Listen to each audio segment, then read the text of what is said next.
That's good though. So Oh, you Shane get Kent is in the house. How's Shane keeping? How's Kevin as well? I was gonna say Kevin there, and suddenly, what was it called? So that's Owen's channel fully connected. All the boys from Owen's channel are giving the old thumbs up. Okay. Well, I'm So it's just connected me, to it, Mihal but I'm causing not. I'm problems not. as I'm not. usual. Yeah. Toggle on. It says I'm stream. Right. Okay. So it says I'm streaming. Let me refresh. This is all your new fandangle technology, Philip. It's nothing to do with me. Owen can run it. If Owen can run it, anyone can run it. So Mihal, I don't know what you're on. Like, Did any of you go create whenever you went into YouTube? Did you go create live or go live, or did it just happen Onto automatically? no, YouTube. I just clicked on the link and I'd set it up last week, so it's fine. And then in the top right hand corner, there's two buttons. One says leave, and I click the one beside that, and you throw in your channel, and that's it. Yeah, I've got that. It's because it says stream. It says I'm streaming, but hang on, let me go into edit, public. Okay, we'll just. When it says it's streaming, maybe it's connected to the other one you were using the other day. No, it's it's not connected to my OnlyFans. Let me see if last ditch attempt. Okay. Okay, it does say. It says I can manage the stream. So hang on. It says I'm live now, so we'll see what happens. We'll see if it kicks in. If it doesn't, then you can tip away in the background. Tip away on it in the background. You'll just be lost to the conversation. Just someone else. Can you? I don't know. Just someone else. Just again double check to see if they're seeing it. Just 1 second. I'll fly over to it. We're just sorry about this, guys. We're just checking. Oh, Mihal, you are live. We're live right now. Okay, I fixed it. Yeah. Don't worry, I'm a magician. You're up and running now. You're a druid. I'm a druid. Well, as long as no one called Patrick comes and genocides me. Right. What was going to blast to say? Yeah. People in the comment section want to know what we're talking about today. We're going to start a big argument, depending on who's in the comment section today, because for a very long time, myself, Owen, and Mihal have had the same problem over and over again, and that is the Christianization of the island of Ireland, going from the 5th century all the way up to around the 11th century, just before the reforms of the church in Ireland with the Gregorian reform. And it's the same stupid comments that pop up again and again and again, which make out that St. Patrick came to the island of Ireland and then he committed a great, deletion of the pagan people, if I can say that on YouTube without getting demonetized and all that kind of stuff. Well, I'm already demonetized anyway, so I don't have to worry about that. But Mihal and Owen probably don't want to get demonetized as well. But yeah, it seems to be just a continuous problem that seems to pop up again and again and again. Would I be right on saying that, lads? Yeah. I think I'll let Owen go first. He started. Yeah, it's around St. Patrick's Day. The thing comes up continually, and what comes up especially is that the legend of St. Patrick expelling the snakes is a metaphor for St. Patrick killing all the druids, because the snakes are supposed to represent druids, because everybody knows that the druids had snake tattoos. And the funniest thing about this is this myth is very new. There is a book, what's it called? The Myths of Avalon. And I'm doing a blank on the author, Marion Zimmer Bradley. It was also in, I think, the early 2000s or late 90s into a sort of a mini series. And in her book, she invented, I think she was the one to invent, as far as I know, the idea that druids had snakes, snake tattoos, which makes no sense in Ireland because there were no snakes. The whole story makes even less sense because the story of St. Patrick expelling the snakes is much, much later than St. Patrick.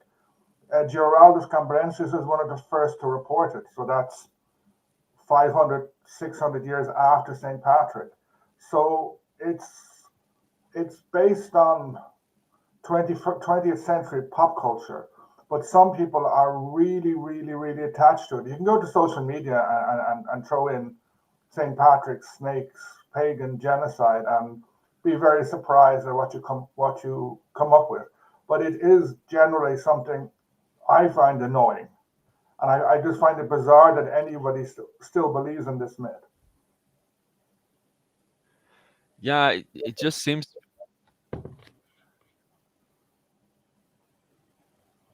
You there? Yeah, I'm here.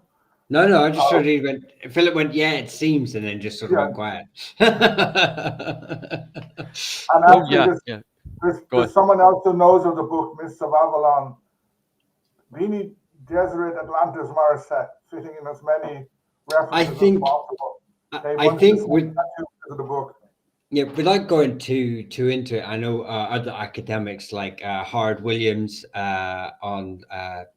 he's a Cambridge professor, but he does a lot of stuff on TikTok, and he's sort of gone into Archeo Death, I think his name Archeo Death we're mutuals, so I hope you won't mind me throwing his name out there. But he's mentioned often about the sort of the rise of neo-paganism. And the also the idea of claiming victim. There's a trend of claiming victimhood. You know, who's the biggest victim in history? And you have all these people. Normally from European sort of descent, people who would sort of try to, when there are other groups in the world who are sort of exposing their being victims to such things as genocides or just general, racist policies or whatever. Just this is a broad spectrum, and I'm not singling out a specific group. But what I'm saying is that there seems to be an inherent sort of reflex from maybe the side who are known to be the aggressors to claim a victimhood of their own to justify or to water down their own sort of group's involvement in a certain event, shall we say. So, and I think this has sort of bled into this idea of Irish paganism, and they needed something to sort of say, well, if it wasn't for Christianity, I would have the same religion as my forebears, and therefore they because there was a great genocide stuff. I think it's almost an attempt to claim a victimhood status for an event that didn't really happen, but they've clutched at a small myth and ran with it.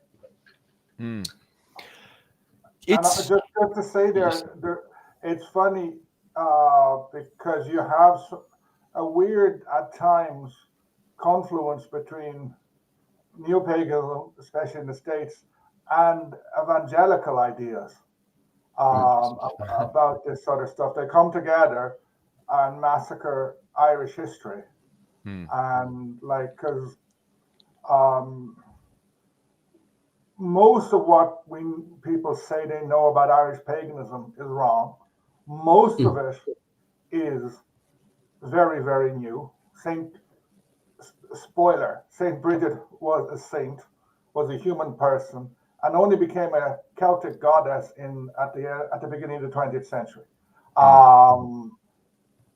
But there is evidence about pagan or pre-Christian beliefs that you can find out there if you look at it. Like the Paps of Anno in Kerry, Crom in Limerick, certain rivers, certain, there's stuff out there, but that is generally ignored. And then another problem I have with some neo-pagans is why they think praying to a god or goddess in English, well, why will their prayers be accepted by God, sort of gods who the last time they were worshipped in a much, much earlier form of Irish, which a native Irish speaker now would have difficulty to understand. Yeah, definitely. It's Maybe they were colonized too. yeah, it always goes back to that one.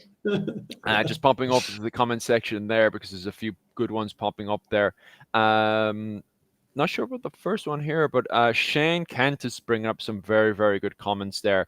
The snake's also linked to the likes of the Greeks' healing god, which is popular in Turkey.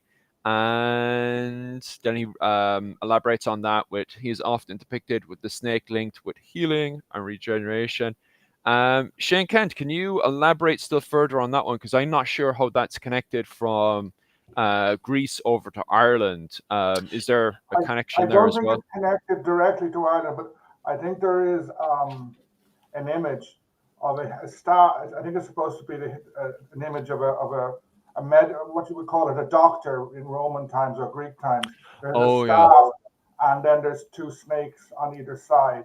I know it's sometimes used in modern medicine, but I think people, not Shane, but I think what he's referring to is I think people took the idea of snakes. Maybe Marion Zimmer Bradley, that's where she got the idea of the snakes from. Yeah. Yeah, I mean, there is a connection. There is early testament to as Christianity sort of came into Ireland in the and in the 7th century, there's a reference to sort of Greek writings making their way into Ireland. Although it's often overemphasized and exaggerated about how much of the populace was speaking Greek, but there was definitely that sort of from the wider Roman world. Of Greek coming into Ireland. And then eventually again, there's another reference of whenever the Normans sort of came across to Ireland, we kind of gained access to more of the literacy of the world, including more Greek. And if you're saying if Gerald Compensius is one of the influences behind the snake myth, it could be that those two sort of pathways are linked with as more Greek sort of influences are coming into our literature, that maybe it's just latched on, with there are stories of St. Patrick performing miracles, and one of them is healing. So this is speculation on my part. I haven't done any research on the specific thing, but I'm just saying that we can sort of see two things happening simultaneously that could sort of answer that, possibly if someone was to research further. But maybe that's where the Greek influence comes from. But that is just my 2 pence without doing any research on that specific point. So if anyone wants to add or just completely defeat that in the comment section, please go ahead. Just in relation to the Greek influence, there has been research done looking at what classical works got translated into Irish by monks at the time. A lot of Latin stuff, not much Greek. For example, the War of Troy, what got translated into Irish was not Homer, but a Roman version of it. I can't remember the name of the poet who did it, but so the Irish monks were not reading too much Greek. They were reading a lot of Latin, and I think that the Homer and the Troy story fed into, I think, maybe Cuchulainn, but through Latin. Yeah, like I say, I know it's the Greek is often overstated how much Greek was coming in, but I do know that like I say, I don't know of any specific sources off the top of my head. But I'm pretty sure I read in like 634 there was something to do with Greek, and that number is coming to my head. But like I say, I know it's over the estimates are over inflated of how much Greek was coming into Ireland. Mm. But there's bound to have been, obviously, because it's part of the wider Roman world. Another important point is that Irish monks, etc., they were very, very well versed in the Bible Yeah. and in Christian stories. So they would read about snakes. And what they often did in stories of St. Patrick, they look at stories about other saints, about miracles, about bad things that happened to them, about good things that happened to them. And they essentially translate, they transpose these miracles, etc., to Ireland. So when, like many people who say, like they base their idea of this non-existent pagan genocide on stuff that's written about St. Patrick 200 years later, when the writers are attacking Druids. But what these books are actually doing is taking stuff from completely different historical contexts and throwing it into Ireland. Mm. Yeah, it's interesting, all right, and it kind of elaborates a wee bit into the next slide I'm going to have up there in a second, which is, were there really even pagans, though? If we get back to just the main sources, because we kind of ran over to like the 7th century and stuff, and we didn't really elaborate on the actual St. Patrick himself there. And actually, we do have 2 letters to prove that St. Patrick is real. Allegedly, I know there's other people who would dispute these 2 letters. However, we have 2 books. In the book of, what was it? The Annals of Ulster, isn't it? Sorry, no, the Book of Armagh. We have the 2 letters from St. Patrick, which is the letter to the soldiers of Critias and also the Confessio. And in this, both 2 of these letters are allegedly written by the real St. Patrick himself. And they kind of give us more of a good insight of what life was allegedly like in the 5th century. And here we do not see in any of these letters, to be quite honest with you, I can't see a very kind of genocidal St. Patrick, to be quite honest with you. In fact, I see the complete opposite when reading these 2 letters. I actually feel very sorry for this man who had to go from Britain over to Ireland and then take this very, very difficult road ahead of him, which was try to convert a very pagan Ireland into Christianity. And it definitely doesn't paint the image that a lot of people have if they're getting this image from the 7th century or later texts all the way up to the 21st century and stuff. I can't see that image when reading these 2 letters, which to me, if you're going to talk about St. Patrick, you have to read these 2 letters to even start with. What do you think about that, gentlemen? I think just to start with the most essential point, what you said at the end is completely necessary. Yeah. You can't talk about this without looking at the actual sources. So we can't talk about St. Patrick without reading St. Patrick's letters, and they are essentially the earliest Irish history that we have. Irish history begins with them. Before that, it's pre-history because there's nothing written. There's lots of archaeology.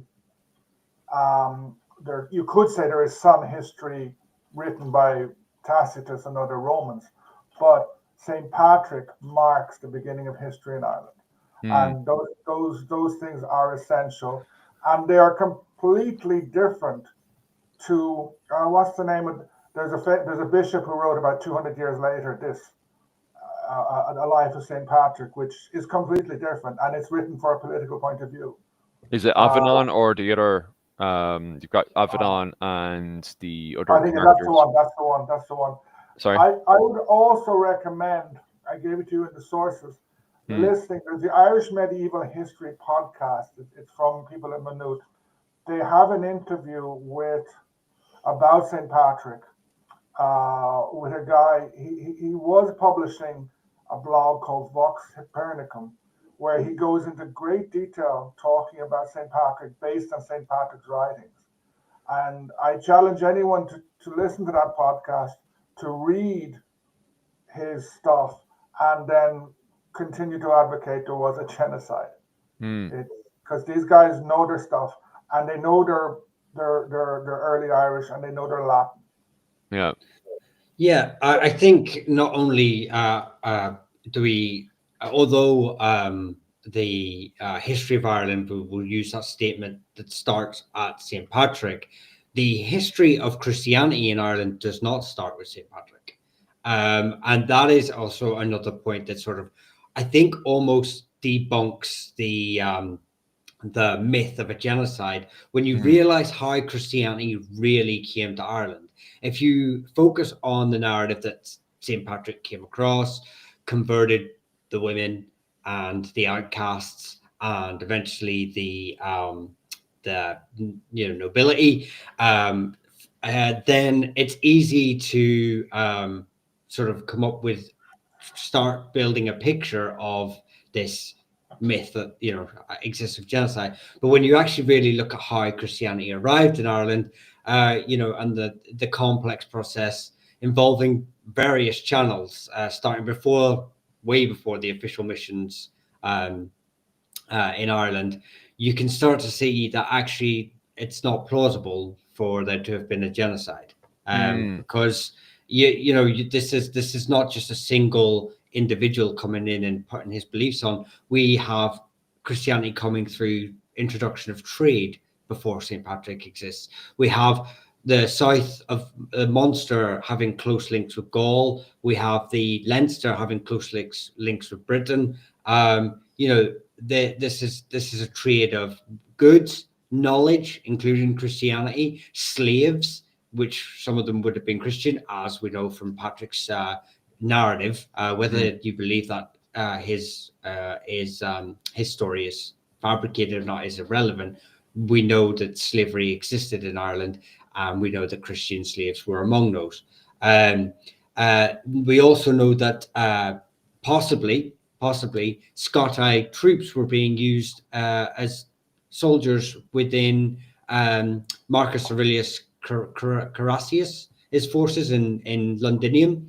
mm, There's a possible link there of them taking Christianity back as well. And now that's a bit more conjecture, but we know that Irish soldiers, are being used in Roman forces, mm, or at least interacting with Romans beyond trade. So, there's a lot of ways Christianity was already starting to exist in the space of Ireland before Patrick came across. In fact, one of the reasons for Patrick, coming across as a missionary, was the belief that Palladius was at Palladius was brought across because we needed a diocese for the already Christian communities that existed already. So, yeah, again, um, uh, it, going by the traditional narrative of St. Patrick's sort of confessio, and taking that verbatim, and again, that sort of goes full circle to what you're saying, that we need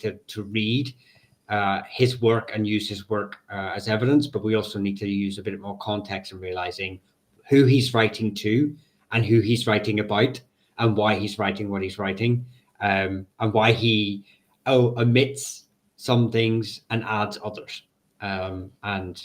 So I think if you take all that into consideration, you get a better idea of actually what is happening in Ireland. Yeah, definitely. You do have to see the bigger picture, all right. Just to Yeah. fly over to the comment section again, just to have the interaction going here.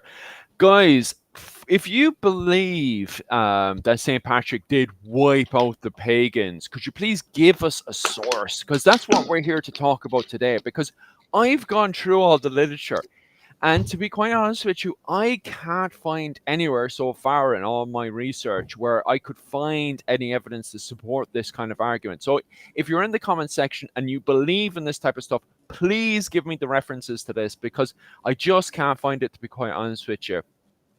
Um, We'll just pop over and go through some of these comments here as well. And also on top of that as well, when I'm going off to find some of this research and stuff as well later on, can you guys give the dates and the name of these finds as well?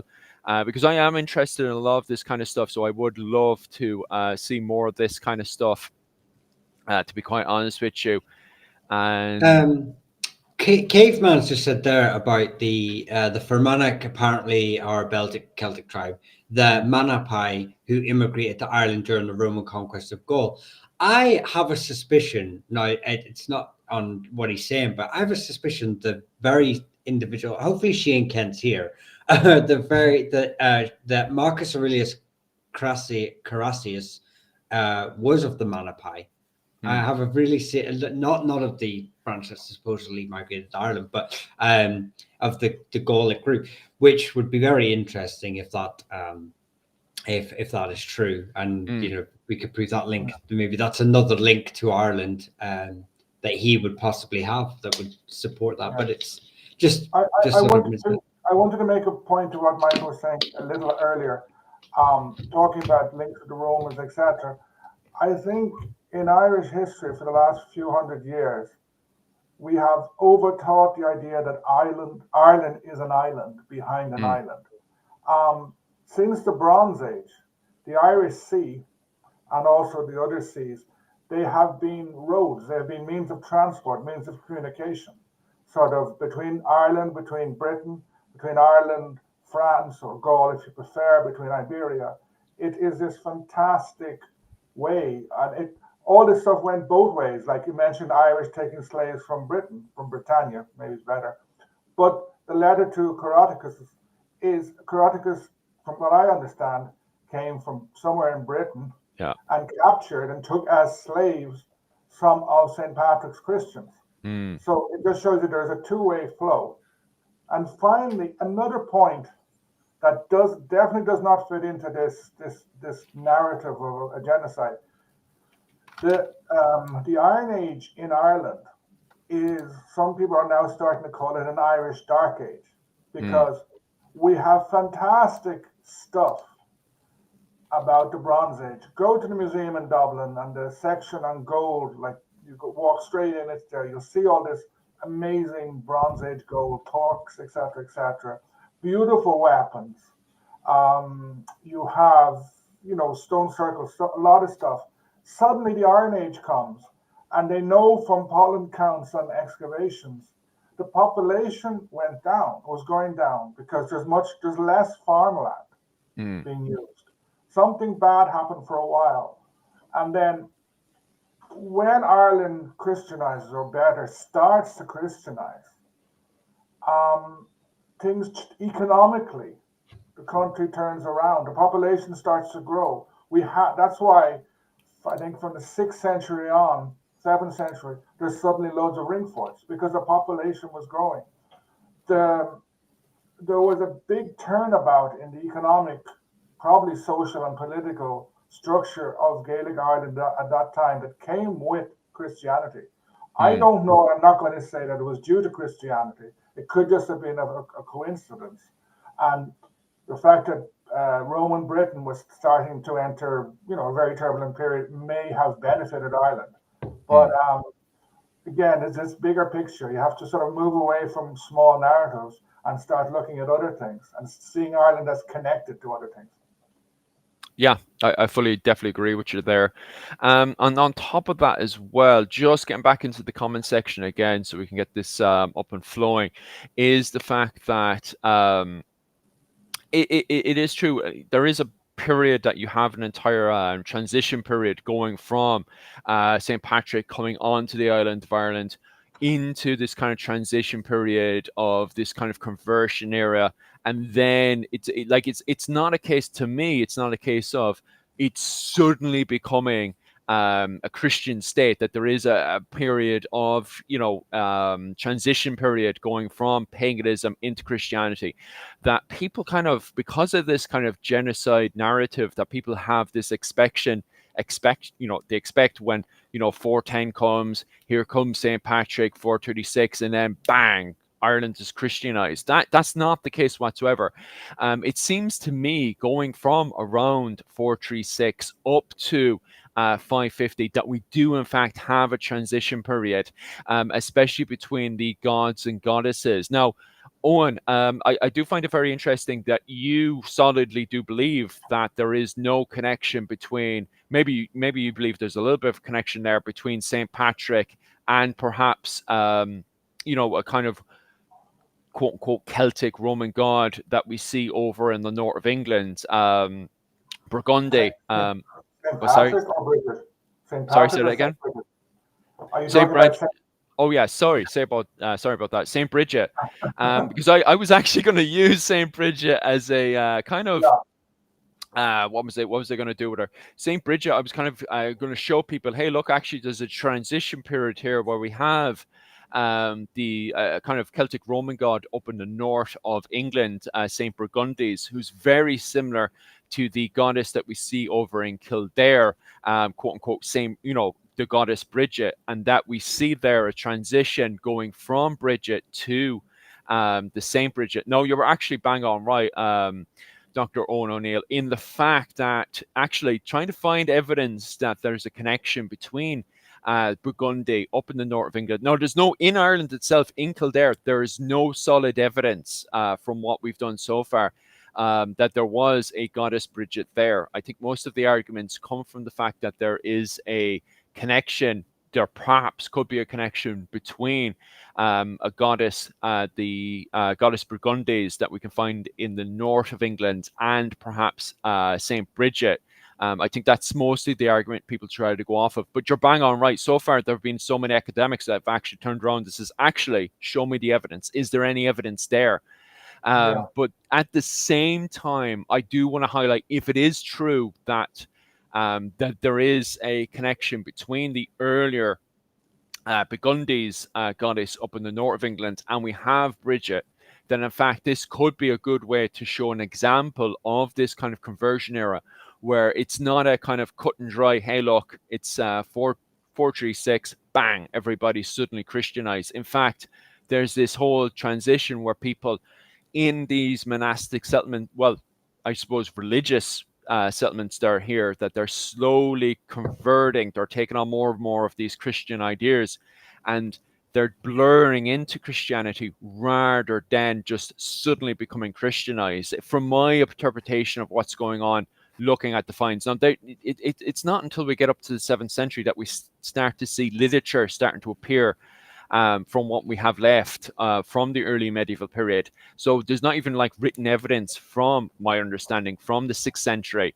that highlights the fact, hey, look, it's actually a bleeding process. There's not a sudden Christianization, from my interpretation. Yeah. First of all, someone mentioned, Austria Overseas mentioned Dr. Niamh Wycherley. I'm probably pronouncing her name wrong. She runs the Irish Medieval History podcast, and she's very good. I think she's also a specialist in St. Bridget, and they had a big conference last year. So just about St. Bridget, there's a lot of evidence for St. Bridget, the human person who became a saint, who founded a monastery, etc., etc. There is a couple of throwaway lines, essentially, in one Gaelic work. It's the Shanachas, where some guy, I think writing in the 10th century or 11th century, he's trying to explain the meanings of everything, and he mentions a Bridget, but she would not have been important. This essentially got ignored until the end of the 19th century. Maud Gonne, the muse of Yeats, was one of the first to big up the idea of Saint Bridget. So of the goddess Bridget. The goddess Bridget is essentially a 20th century invention. I think one of the problems is that people have this massive misconception of the pre-Christian religion. If you look at Gaelic Ireland, it's a fragmented political system. Therefore, to me, the pre-Christian religion would have been fragmented as well. And we have a lot of information, quite a bit of information about pre-Christian in Roman Britain, because you have lots of stuff and there's gods everywhere. There's a whole pile of gods. So I think in Ireland there was no church, there was no pagan church. This idea of Druids is a Roman invention. We can come back to Druids in a while. And it's one of the reasons I think that Christianity did very well very quickly, because they presented for the first time an organized church. There was an actual religion, as opposed to lots of different centers of people believing in different things. So there are a few references to Gaelic gods. I mentioned Paps Anu before, the paps of the goddess Anu. Crum appears to have been a god. The River Boyne is named after someone. In Tara, there was a Maeve and someone else who were probably Maeve, who may be connected to Maeve of the Taun, Maeve of Rathcrone. There is evidence, but it was a very fragmented system, which meant that Christianity could get to power as such quite quickly. But it also meant exactly what you're saying. It took a long time for it to seep into everybody. And of course, you're not going to find much evidence. You're not going to find churchmen writing saying that these pagans still exist. Because, that would, no one's going to write a bad report about themselves. It's human nature. But I really it took a long time to filter through. Yeah, I think you're bang on. The 5th century marked a period of real radical social and technological religious changes in Ireland, and Christianity was preached across the island. And it wasn't. Someone has said there that it wasn't embraced by everyone. So people are bound to have been killed, but there's no evidence. There's no evidence of that. Now, no one's saying that maybe on local level, that some incidents didn't happen. But without the existence of any of this evidence, no graves have been brought up with ritualistic scarring or evidence of it being anything other than something to do with religion. You're in the world of speculation then. I don't think there was any form of murder between Christians and pagans, to be quite honest. I get that. What I'm trying to say is that I'm not saying that it couldn't happen on an individual level, not a systematic thing of an entire group of people attacking another group of people due to religion. I'm not saying that there wasn't some headbanger from down the road who decided to stick a knife in someone because he felt under threat of his religion. Yeah. But what I'm trying to say is that just because individual incidents possibly happened, like I've said that, and like you said, there's no evidence of even that. You can't use that to justify any sort of wider argument. The reason why I kind of disagree with that, to be quite honest with you, Michal, to put you on. How can you disagree? No. How can you disagree? I'll explain now why I disagree with the individuals, even, is because of the fact that if you look at the Finn cycle, for example, it shows the kind of blur between paganism and Christianity that's there, and it's seen even at the later points as a very kind of Finn, Irish warrior.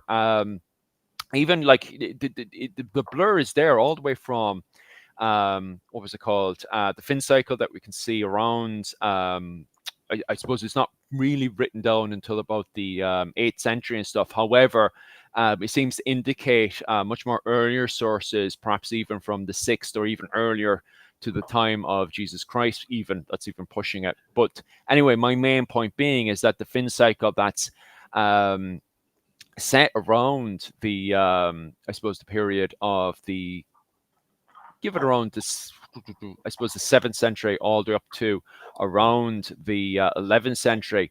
In that, there's a constant kind of blur between paganism and Christianity. So I don't think it's going to be a case of, he doesn't believe in the Jesus and he believes in. What about the first synod of St. Patrick in the 6th century? Now, I know before you would go into it, I know it's sort of historians debate. It's like, who was the author and the actual date of it. But it does sort of, show that the pagan society is a distinct group in the 6th century, as in very much a us and them situation. Although, again, I will say this is not evidence of any genocide or anything of the sort. But even like I say, I agree with the syncretism of pagan Ireland and Catholicism. It did it everywhere it went. Christianity would often absorb. We see in Ireland sites, past religious sites, wells all over the country were taken over from possibly pagan sites that became Christian sites. And these are processed over a century, gradualization. My point, though, when I was getting like, how could you argue about it, is that all I said was I wasn't saying that even these individual attacks on an individual level happened. I'm just not I'm not denying they happened, or that they I'm not denying their existence or saying they did happen. I'm just saying that humans are weird, individuals can be stranger. You know, I'm not denying that if someone digs up a grave in a year's time and says, there you go, this is evidence of a Christian attacking a pagan, then I'm probably just going to turn around and say, that was one guy.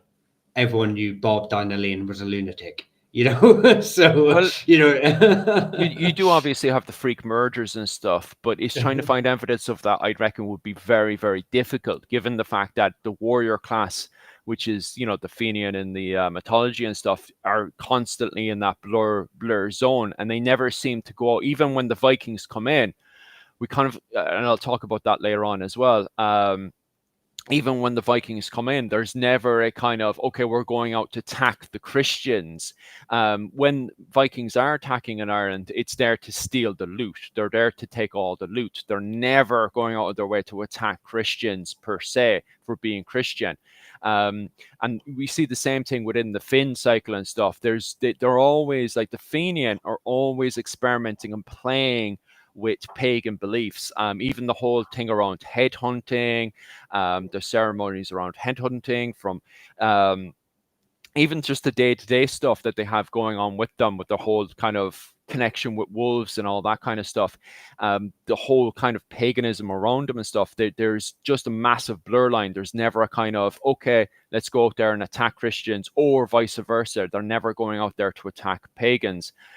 So yeah, of course, freaks, incidences like that happen. But the thing is, when it comes, I think if you look at the work, especially the Confessio of St. Patrick, and read it carefully, you'll see that although we don't know when Christianity started in Ireland, but we know that St. Patrick was in a minority position. So he knew that he was bringing something new, potentially problematic. And he's moving around a bit. He's meeting nobles. He's trying not to antagonize anybody. At whatever you talk about fights between Christian and pre-Christian, under Patrick, no, because he's doing his best to establish his church, his mission, if you like, to stay alive and to keep his legacy alive. He's in no position to start going around and start massacring priests, whatever they're called, of previous religions.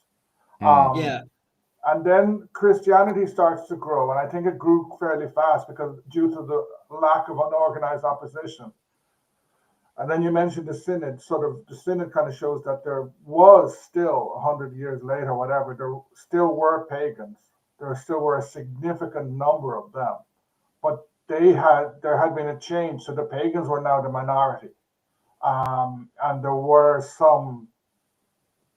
they were starting to kind of discriminate against them, but not.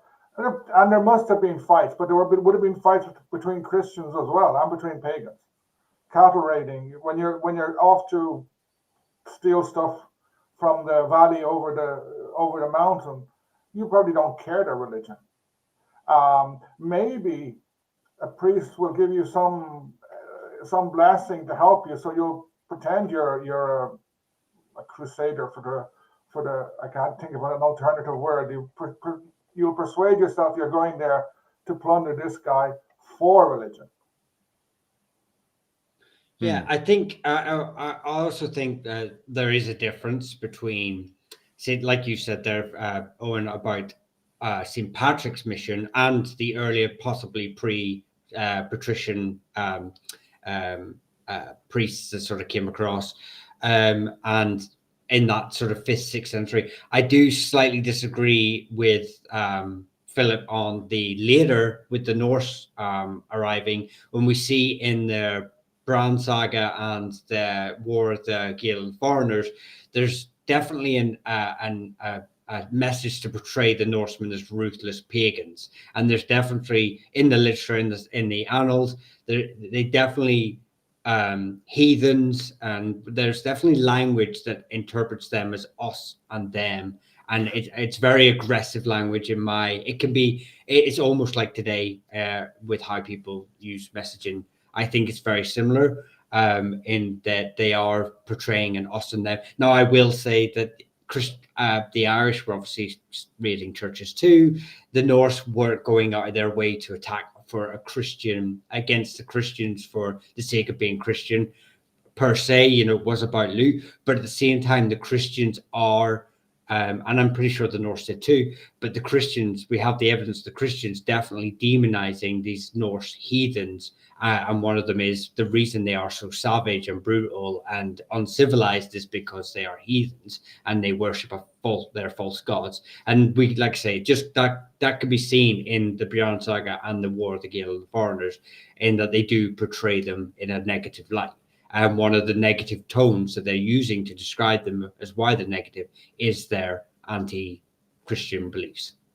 Just to add in there, something that you find throughout Christian literature from, say, 300-400 until the end of the Reformation is that people are always, whenever there's a disaster, like the disaster of suddenly the Norse coming out and plundering Lindisfarne, plundering Kells, plundering Iona, or the Irish rebelling and smashing the plantation of Munster or against Ulster, you have these people saying this is the wrath of God because we have sinned.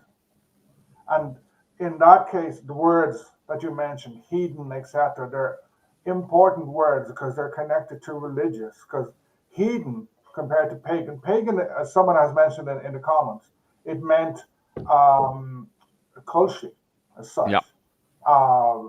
Someone who didn't live in the town, wasn't civilized, a bogman.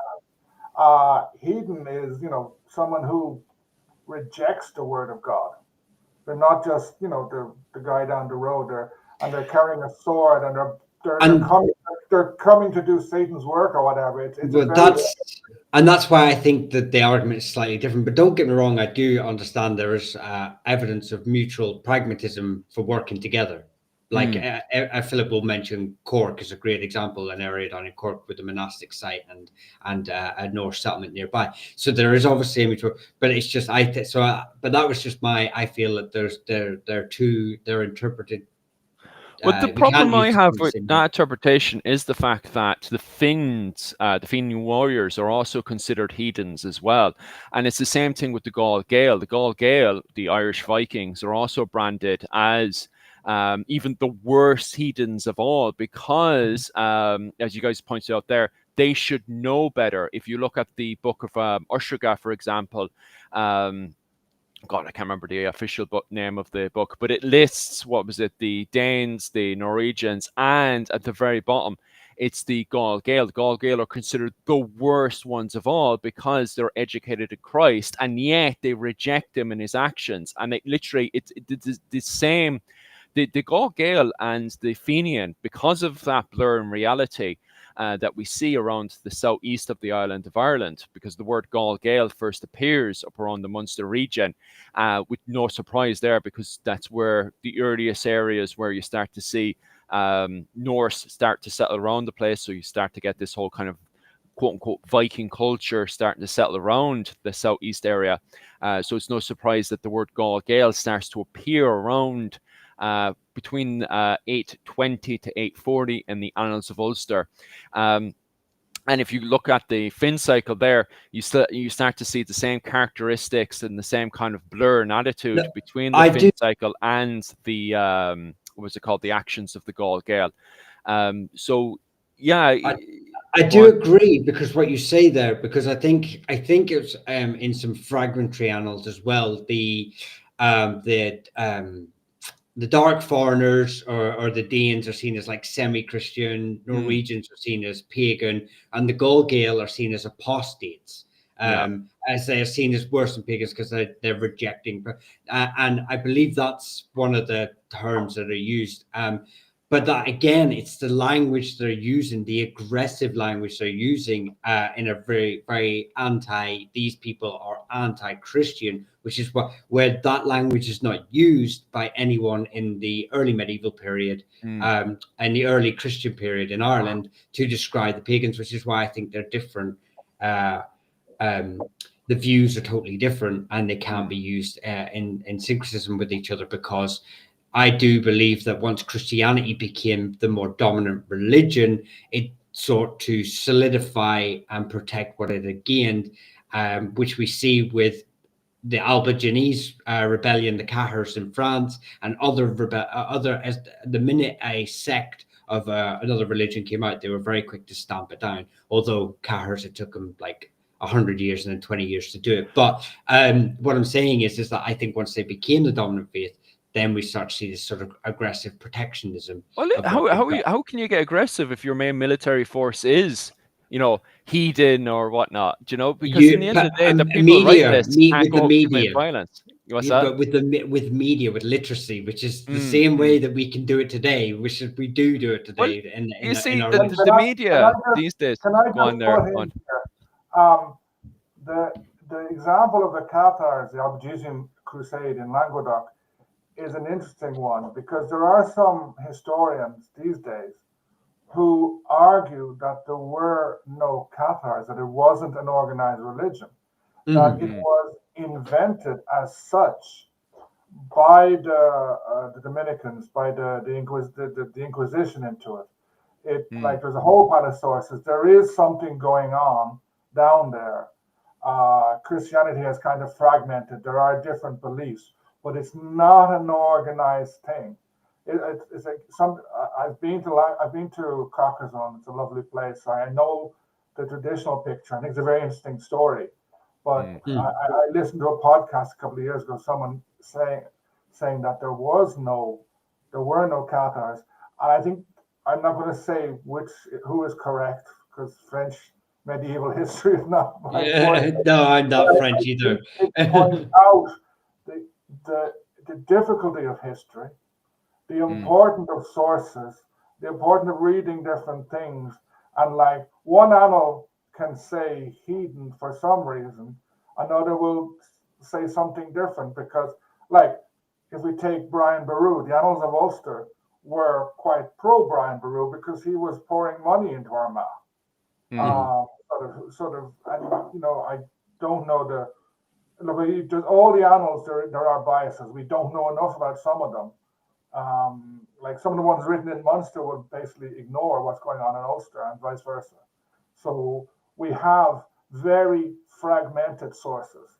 And another problem with the sources as regards paganism, the sources are all written in a Christian context.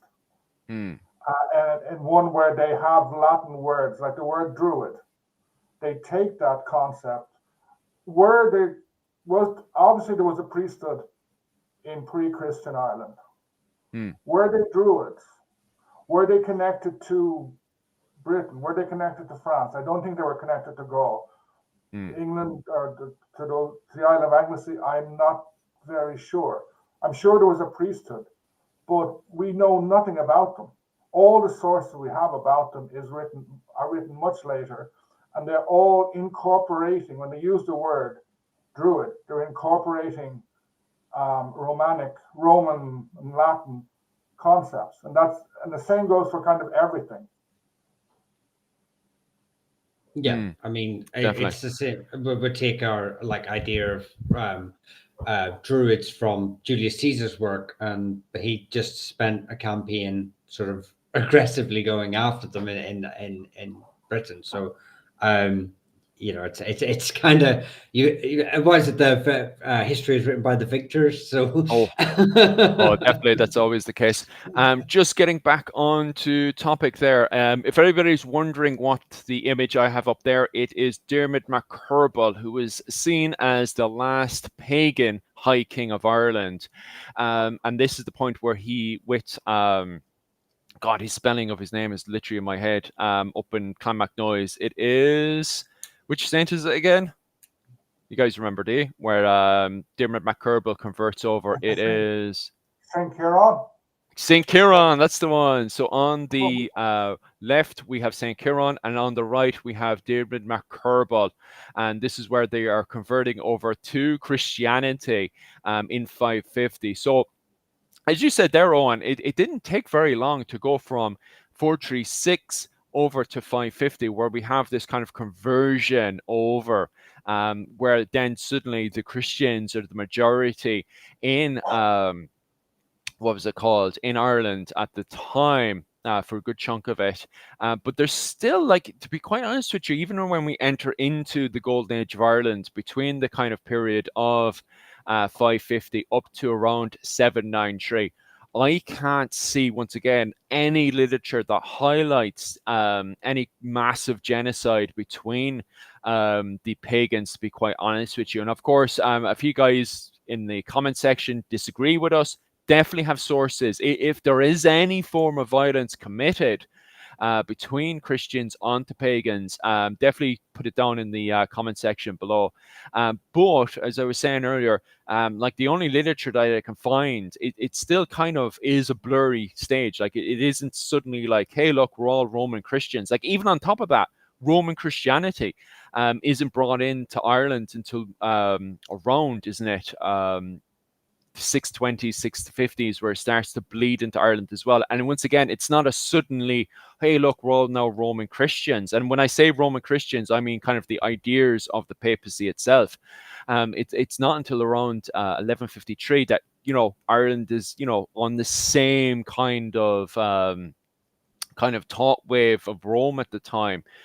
So even at this point of 550, Ireland is kind of doing its own thing. It's kind of got, each monastic settlement kind of has its own interpretation of the Bible and Christianity at this period, because there's a lot of academics turning around these days and saying, perhaps, the St. Bridget's monastic settlement had slightly a different interpretation to the likes of Armagh and Iona, which you can definitely see as you go into the Viking Age, where you've got the law of St. Columba, and then you've got the law of St. Patrick and Armagh, where you've got these interpretations in each monastic settlement.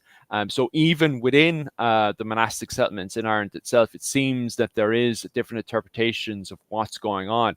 Never mind with the pagan faiths that are kind of blurring the lines between Christianity and paganism, that we can see in the likes of the Finn cycle and stuff, where we have, alleged Christian warriors who are still, doing various pagan ceremonies and stuff, especially to do with headhunting and that.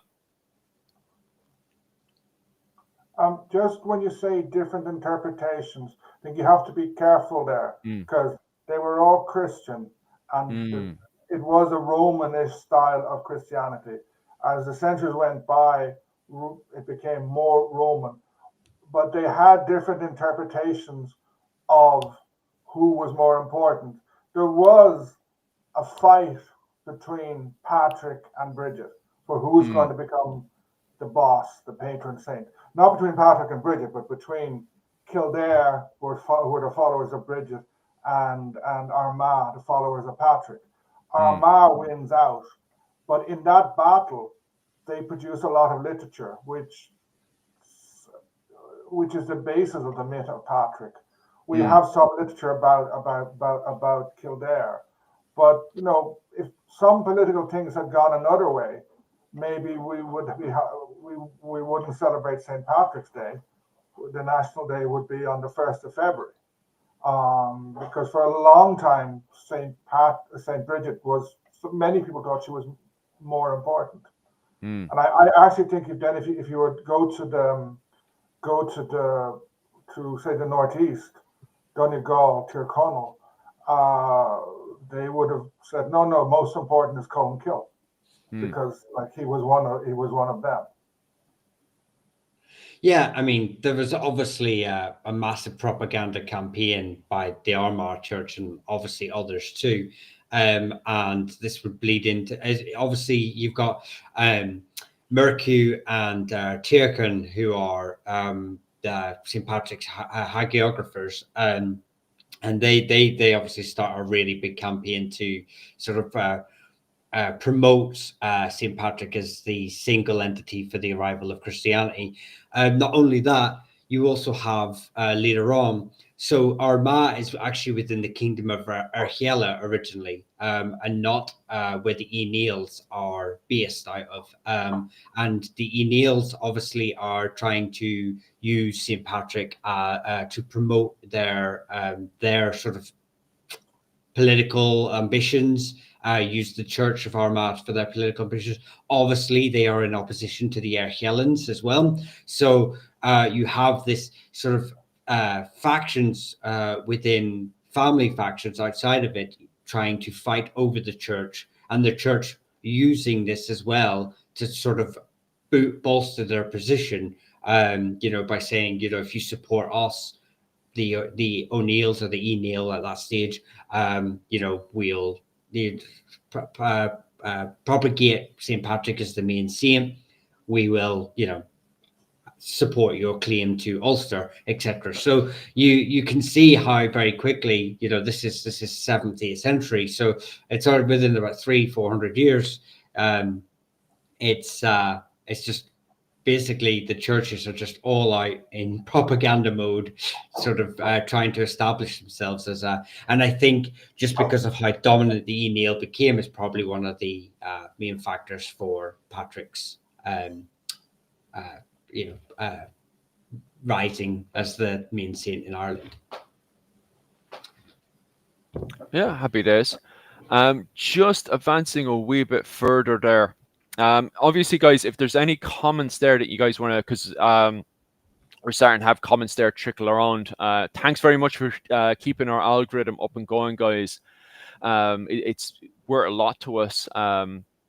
And obviously, if there's any questions you have as well, just put it below and I'll actually highlight it for the guys to take apart.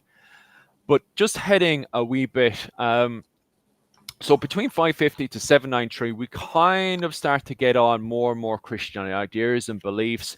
And it gets to the point there where we have the likes of the law of St. Patrick, where we start to see more centralizing of the church in Ireland. And as you said there, Owen, you have the likes of St. Columbanus, who goes over to Rome and basically explains to Rome, hey, look, we're Roman Christians. We're all Roman Christians here. We may have a different interpretation, but we're all still the same part of the same family. It's just when modern academics, when they use the term Celtic Christianity or insular Christianity, what they're trying to say is the different interpretations the monastic settlements would have inside of Ireland, but that's their own individual different interpretation. However, they still see themselves, as you were saying earlier, Owen, they still see themselves as part of the Roman Christian family. So by the time we get up to... Just to interrupt you there, I think the Catholic Church has been very good over millennia as portraying itself as something that is single, that is the same everywhere. But it's not. Like I lived in Brazil for a long time, and I was a little while after going there, I was touring somewhere, and we stumbled upon an open air mass, and the people were praying with their arms held upright, not something you'd see in Dublin or Kerry. And I said, what strange thing is this? It took me a while to realize it was a Catholic church. Their saints are different, and also under the umbrella of the Roman Church, you have, I think, a Syrian church, you have a Bulgarian church, you have lots of, so the Catholic Church is not Unitarian at all. Bad choice of words, is a Unitarian church. And like, even in the early modern period, the kings of Portugal, I think the kings of Spain, the kings of France, they were all granted the right to appoint bishops. So the church in Ireland has always been different from the French, Roman, sort of French, Spanish, Portuguese, and Italian churches. And I think it's no difference. It would have been no different going back 1,500 years. Yeah, definitely. Just popping over to the comment section there. So the golden age of Ireland ends when the Vikings come in on the scene. Now, it's not a case of Ireland suddenly going into a dark age. In fact, right now, Dr. Claire Downham is arguing that you're dealing with a transition period from the golden age of saints and scholars into an economic golden age. So we're not going to be dealing with a case of, oh, it suddenly dips into a dark age. Oh, no, no, no. Ireland does it. That does not happen in Ireland where it goes into a dark age. However, what we do see, as Michal was saying earlier, is a resurgence of paganism in Ireland. So by the time we get up to 793, Armagh is starting to become the dominant interpretation of the Christian faith in Ireland at the time. What many modern scholars, and this word is a very modern word, is they refer to it as insular Christianity. However, they still see themselves as part of the Christian world, okay? When modern academics just use the word insular Christianity, they're just talking about Ireland's interpretation of the Roman Christian faith. However, when modern people are saying the end of the Golden Age, they're mostly saying that there's a resurgence of paganism coming back into Ireland again, that we're not seeing the peak of the amount of saints that we're saying previously, like we did between 550, sorry, wouldn't even say 550, around 436 up to around 793, where we had a whole load of saints suddenly appearing. And then there's a huge decline after 793 as we go into this kind of resurgence of paganism inside of Ireland. And as we were saying earlier, you suddenly then have Gall Gael, we have the men of Luckland, and we have various other characters who have very kind of pagan values that are coming into Ireland with them. And you can see that with the archaeology. The archaeology then changes as well, where we can actually find in the 10th century, when doing going through grave goods and stuff, and we find Norsemen coming in, the men of Luckland coming in from Norway, and we're excavating their finds. We're finding pagan goods. One of the best examples, obviously, is being Thor's hammer, which highlights the fact that we're seeing a resurgence on the island. Would you agree with me, lads, or completely disagree?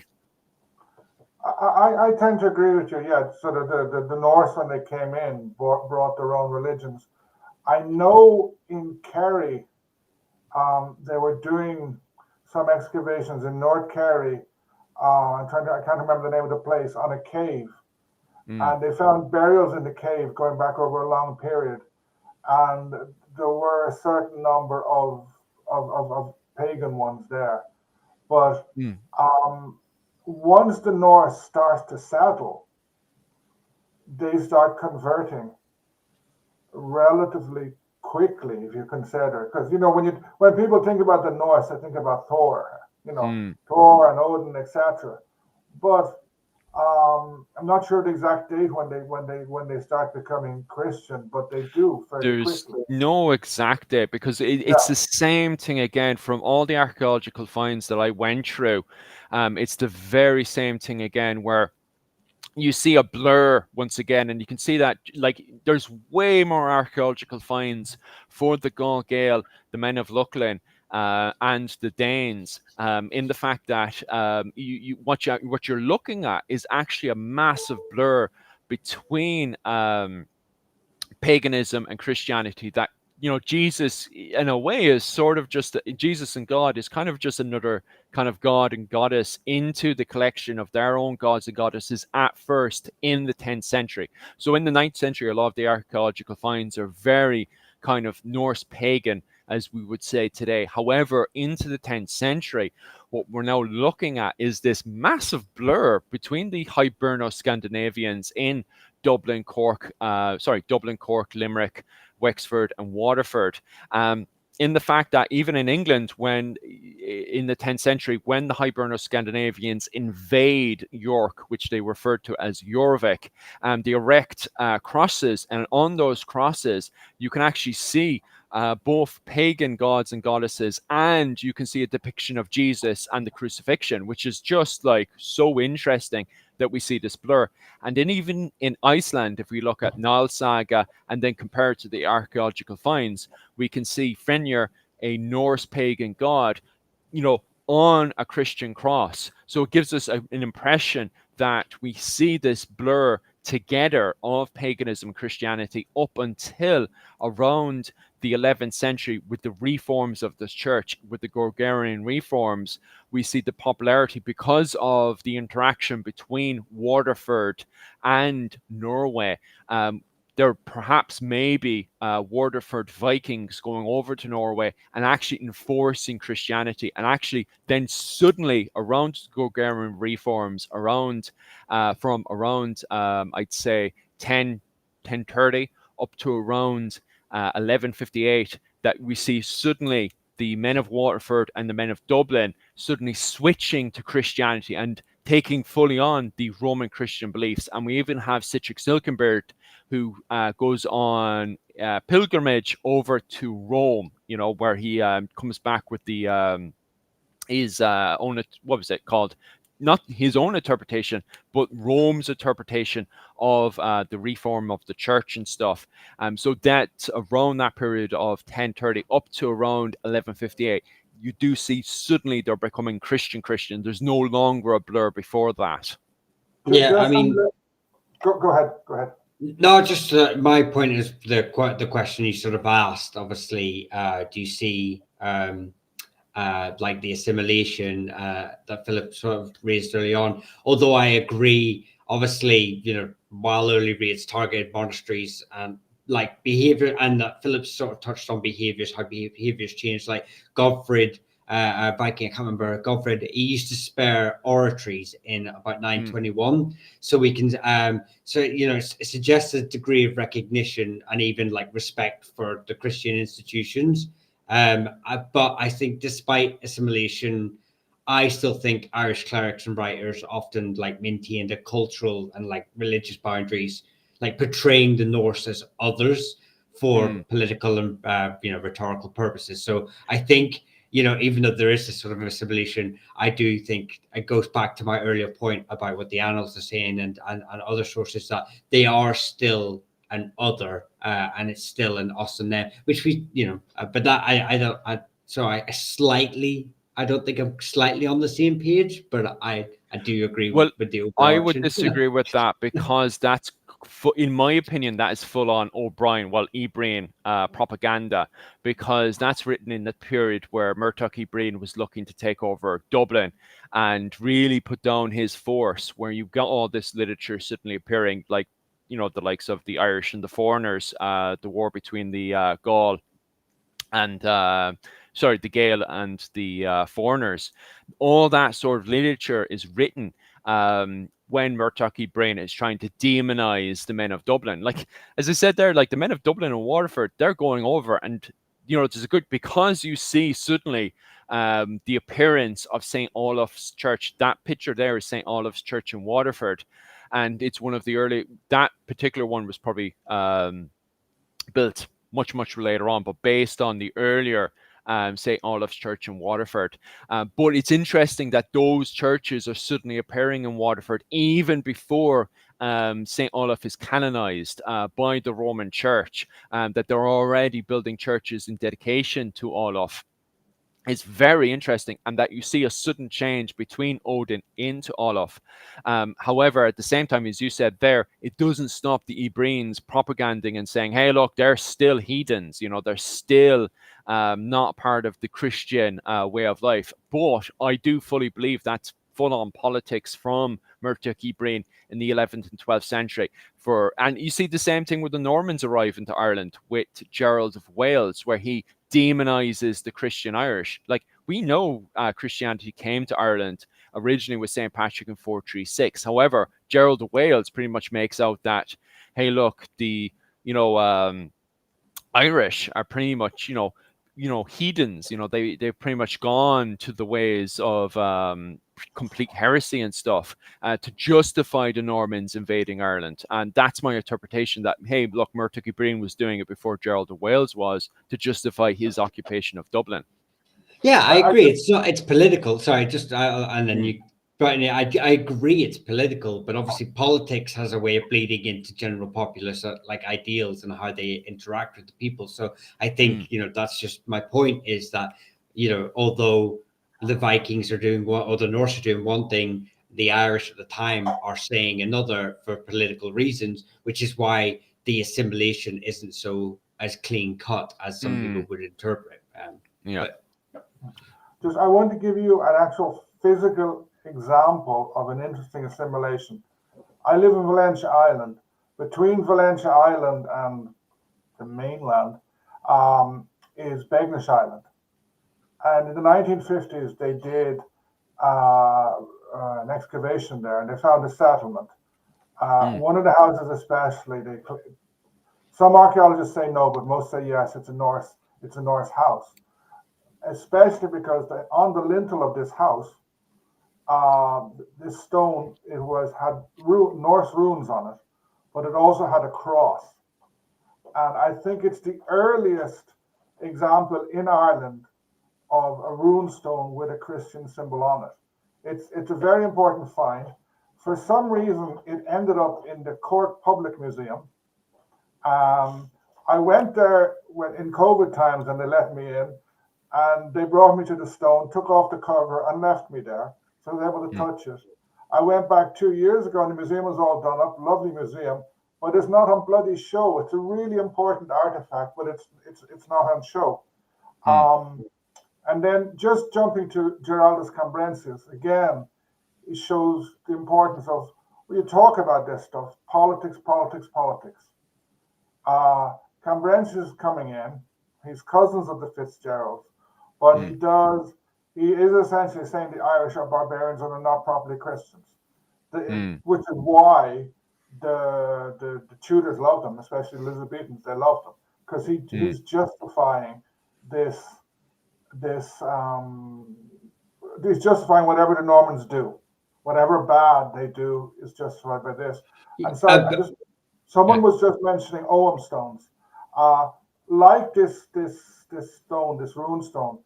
Many Ogham stones have been repurposed. They found loads in churches, etc., because people are building churches and they just pick up the Ogham stones and put them, because you can't read Ogham if it's a lintel stone above a window in a church. You can't read it properly because you're supposed to read Ogham along the corners. So they just turned out to be great stones that are in many buildings in Ireland. Yeah, I just touch on the Gerald Compensius sort of statement as well, that John de Courcy comes across the Ulster, and obviously, like I said earlier, the Aoineal are going out to Armagh and sort of saying, right, you justify our right to rule, and we'll justify St. Patrick's sort of claim to being the Primarch saint, and they use there's a story linking the Aoineal to Tara that comes through Armagh's sort of fabrication of history and linking it to St. Patrick. And John de Courcy comes across and recognizes that this story is very important to, he recognizes it as basically part of the propaganda, but he reinforces it, this Aoineal link to Tara, because he's able to use that for his own means too. So it's funny how we have the Christianities comes across, then families start using it for their own political gains, and then even the next wave that follow in after them are still using the old stories to justify what they're doing too. And it's just on an on continuation of assimilation and repurposing of whether it's repurposing myths, stones, or sacred sites. This sort of thing happens again in the 1600s. So in the 1620s, you have a lot of Irish, especially clerics, Catholic clerics, have fled Ireland. They're in Louvain, in the first Catholic college. They coined the Irish name for Irish, because until 1620, 1630, the Irish name for the Irish, they talked about Gaelic and they talked about Gaul. There wasn't the word for Irish. There was a word for Gael and foreigner. But then they realized, hold on, we need a word. We're like, both sides have been crushed. So they came up with the word Erenach. It dates from then. But you have a fight between these Catholic clerics and some Scottish ones. And these ones are fighting over the history of Christianity. Some Scottish guys and some Protestants were trying to Protestantize Irish Christianity. Some Scots Catholics were, to me, stealing Irish history to say basically the land of saints and scholars was Scottish. And and then the same sort of thing happens. The Franciscans and the Jesuits hated each other at that stage. They're always fighting with each other. So when you're talking about religion, it's always complex. That's why, like what we started talking about, this so-called genocide. That's why things like that drive me crazy, because they're based on very simple pictures of a very, very complicated world. And I think going back to when Ireland was changing from pre-Christian to Christian, and I also think the Norse, there were a lot of people who were both at the same time. You know, there were people who maybe they were their Lord told them to baptize, so they did, and they would go to mass, but they still believed in Tor, or you know, someone who a Gaelic warrior 300 years ago, he may have been baptized because his Lord told him to, but he may still have held his old beliefs. You would have had a lot of this at certain periods. Yeah, I think obviously then you start going into the point of view or the thinking of where does sort of your cultural beliefs and your local sort of so there's like a tradition to give penance to a local deity, and it's almost like a yearly festival that you sort of go through, and that's, you know, but at the same time you're a Christian, but you're doing these, if the Roman Catholic Church saw these little quirks that you do in your village towards this totem, or, you know, and they're just seen as cultural quirks, as it were, or not really seen as, they've lost their religious importance, but they're more of a local thing that's been passed down. You know, it's like, where does that blending end and start? Because we can all do it, especially in Ireland. We can specifically point out things that are seen, are probably not Christian, but have been passed down through local traditions. Whether that's coins and wells, or I know there's a Dwayne Fitzsimmons has a great TikTok on a local quirk down his way, and he believes it's sort of passed on through through paganism, and it's just been adopted. It's certainly not a Christian practice, but it's something that the locals do all the time at this local holy well.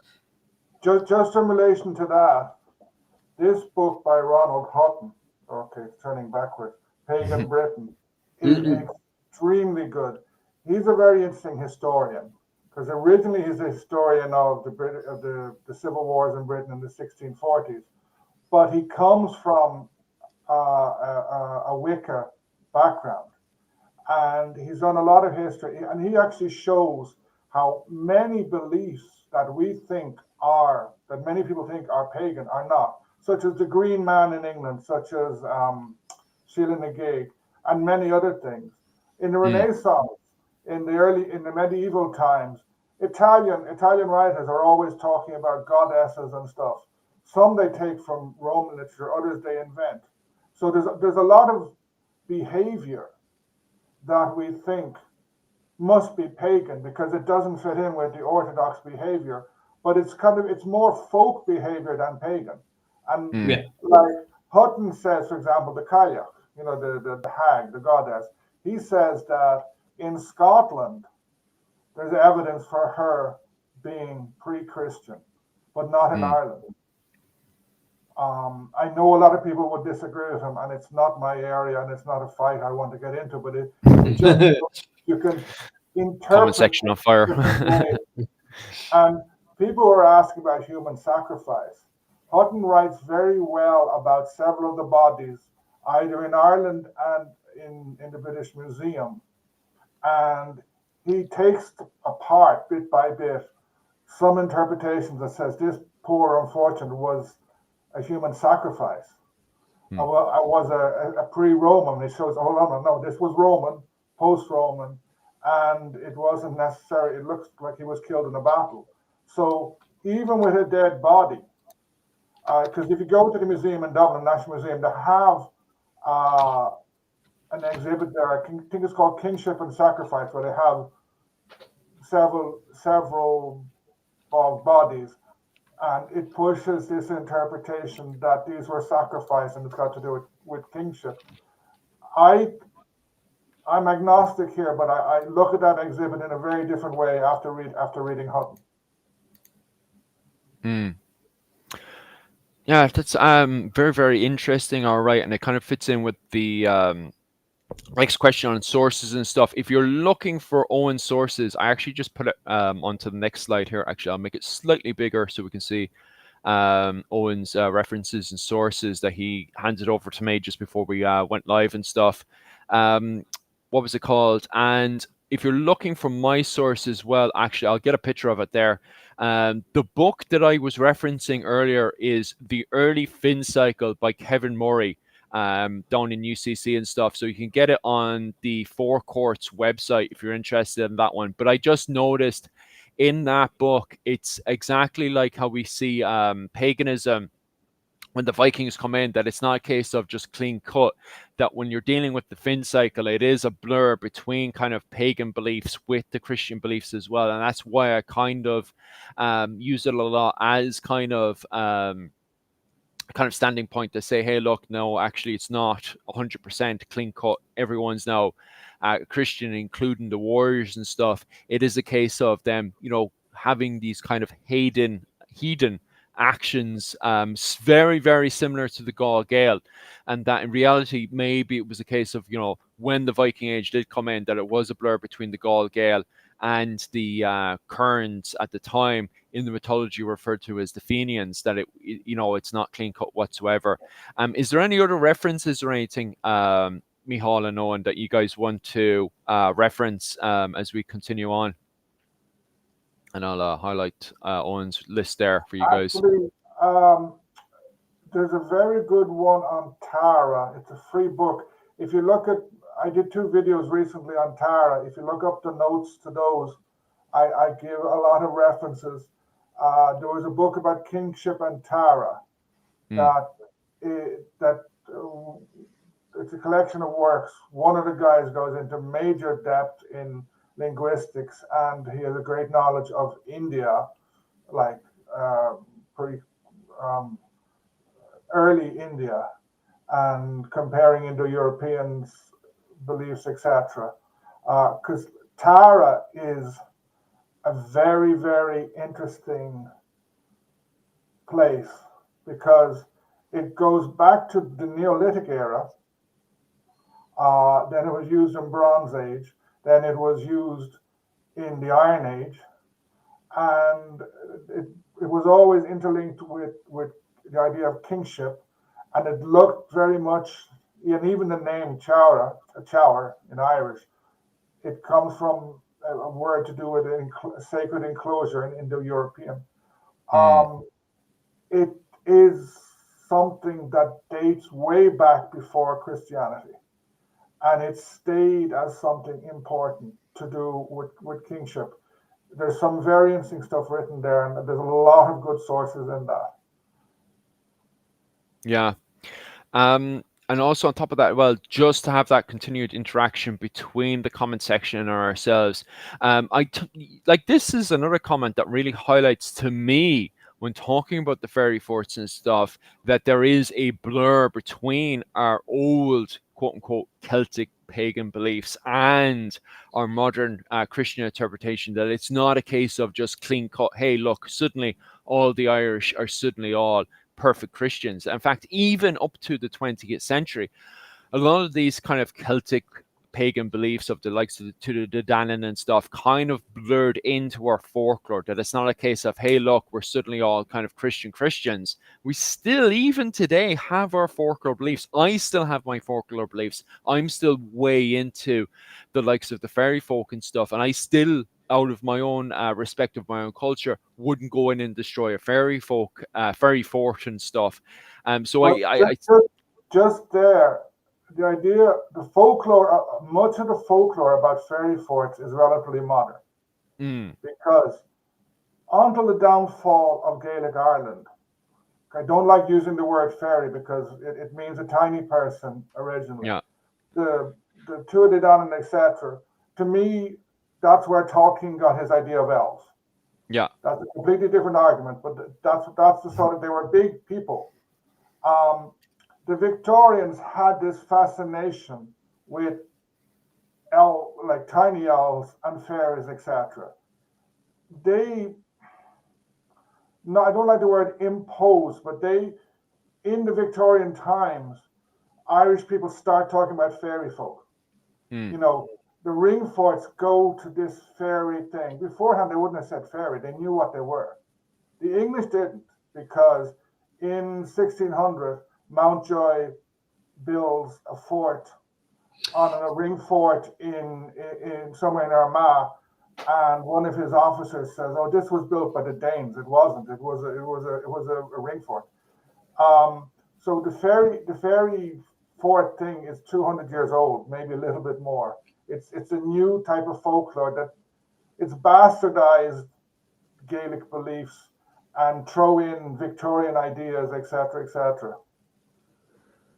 So is that just so I understand? Is that linguistics you're arguing, whether the term fairy? So No, if we no, use it's the the whole thing is Victorian. imported. Yeah, so I think Victorian people came along and they began to write down the rise of antiquarianism, and they were trying to understand these stories, these legends, and they reduce the Gaelic beliefs to fairies.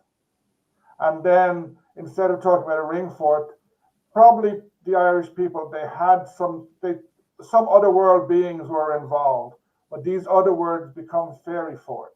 It becomes a fairy fort.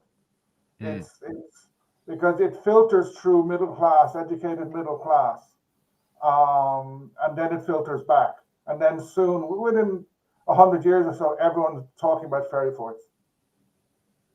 That's fascinating because fairy folk is very much a kind of more of an Anglo word rather than Irish word. Like I can't even see how Irish would have any form of it. It's very like to me. Now I'm not linguistic whatsoever, but fairy folk, even the word fairy seems very kind of Anglo. It doesn't seem to. I watched a YouTube podcast. I can't remember what it's called. They do a lot of stuff.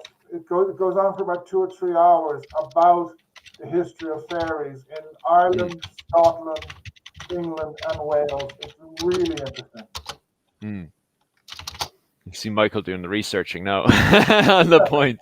No, I'm Just writing notes so I can research later. right. Yeah. My plan is to actually rewatch this. Andrea is asking, what did the Gaelic call Fae? We don't really know as such. To me, the Tuatha De Danann were the Gaelic equivalent, but they were very different. As I said, they were similar to Tolkien's elves. They were beings. If you look at the Battle of Ventry, I forget what it's called in Irish. One guy, they need support to fight the king of the world, and he goes to his father. I think his stepfather or his father-in-law is from the Tuatha De Danann, and he wanders into his house. And this guy argues with some other Tuatha De Danann, and they decide to support them. So the Tuatha De Danann go down to Ventry, fight the invaders for a day, delay them, and then they go back home. So they're like just neighbors, slightly different neighbors. It's a funny interpretation. And in the Fianna cycle, like Dermot from Dermot agus Grania, he was deeply connected with the Tuatha De Danann, and I think his stepfather was one. And he had although he's from South Kerry, at least that's what they claim here, he had some connection with Bruna Boyna. And the Tuatha De Danann guys appear in Teoiriach Dermot agus Grania and in several other Fianna stories, I'm fairly sure. What about, I know you said not a linguist, but what about the word she? She, Sidhe. Yeah. She starts off as a different word for ring fort. A mound. The she mounds. So it was probably referring to ring barrows and stuff like that come from the Bronze Age. They're called she. and then the word migrates. So sorry, Andrea. That's the best word for Fae. She, Sidhe, and I think there's a fad on the A. The word migrates to the people. It's in a way it's a later word for Tuatha Dé Danann. Interesting. Yeah, it is interesting. Like mythology is totally outside of my area of study. So to hear people who can at least interpret, give me their interpretation is brilliant. But like I say, I always thought it was she, and I would have thought I knew that I presumed there was a connection between the Tuatha Dé Danann and fairy folk, and I don't know whether I'd heard that or whether it just seemed like a natural correlation. But I was not aware that our fairy folk mythology was so heavily imported, in the Victorian era. It's not that the mythology was imported, or interpretation of it. More is maybe what I mean. Reinterpreted. Yeah, more Anglophone, because like that word fairy, it's so Anglo compared to earlier words like to the Danann and stuff like that. Like if there was a play on word of to the Danann into what we now call fairy, if the word was similar to what we now use fairy, I would say, oh yeah, you can see the link there. But fairy is so Anglo, it's so English, my interpretation. Just want to quickly fly over. By the way, guys, good evening to everybody who's just jumped on there, or if you're like myself over in Australia or Japan or the Philippines, good morning. If you guys are just jumping on to now, if you have any questions whatsoever from the conversion of paganism to Christianity, definitely slap them below. That's the topic we are covering today with Dr. Owen O'Neill and also Michal from Clans and Dynasties. And also on top of that as well, lads, definitely head over to not just my channel at Irish Medieval History to subscribe, but head over to Michal and Owen O'Neill's channels as well.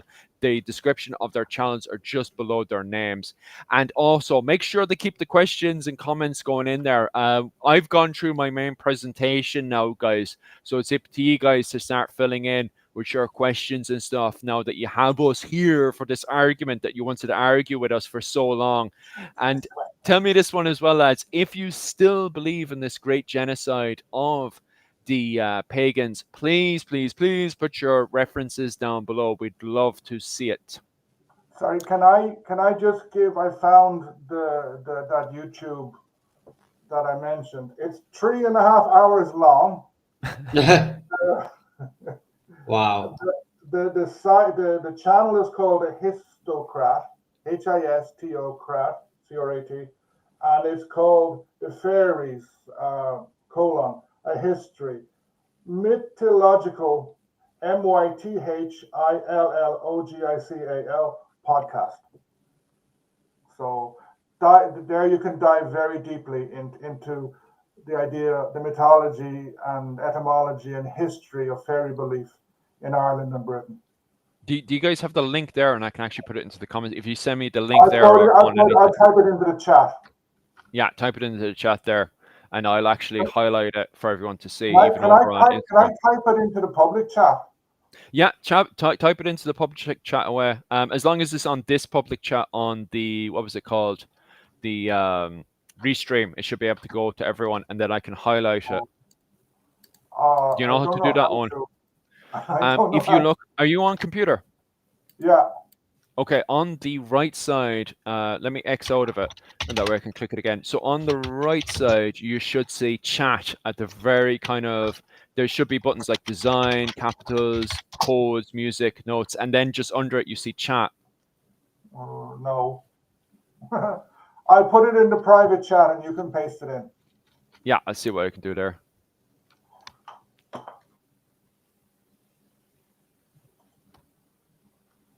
Oh, they've also got a video on Ireland and Druids. I'll have to have a look at that. I definitely have to have an old poke anyway. It's a good one. The Fairy Queen.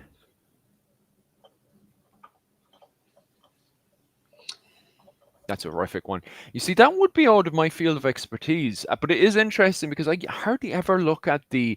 It is important still, is the 19th and 20th century, well, the 18th, 19th, and 20th century interpretation of the medieval era, and it's definitely something I still, I should really look into here and there. It's just, I'm sorry to say, guys, but after 1603, my interest in history, just overall, just kind of starts to dimmer But down.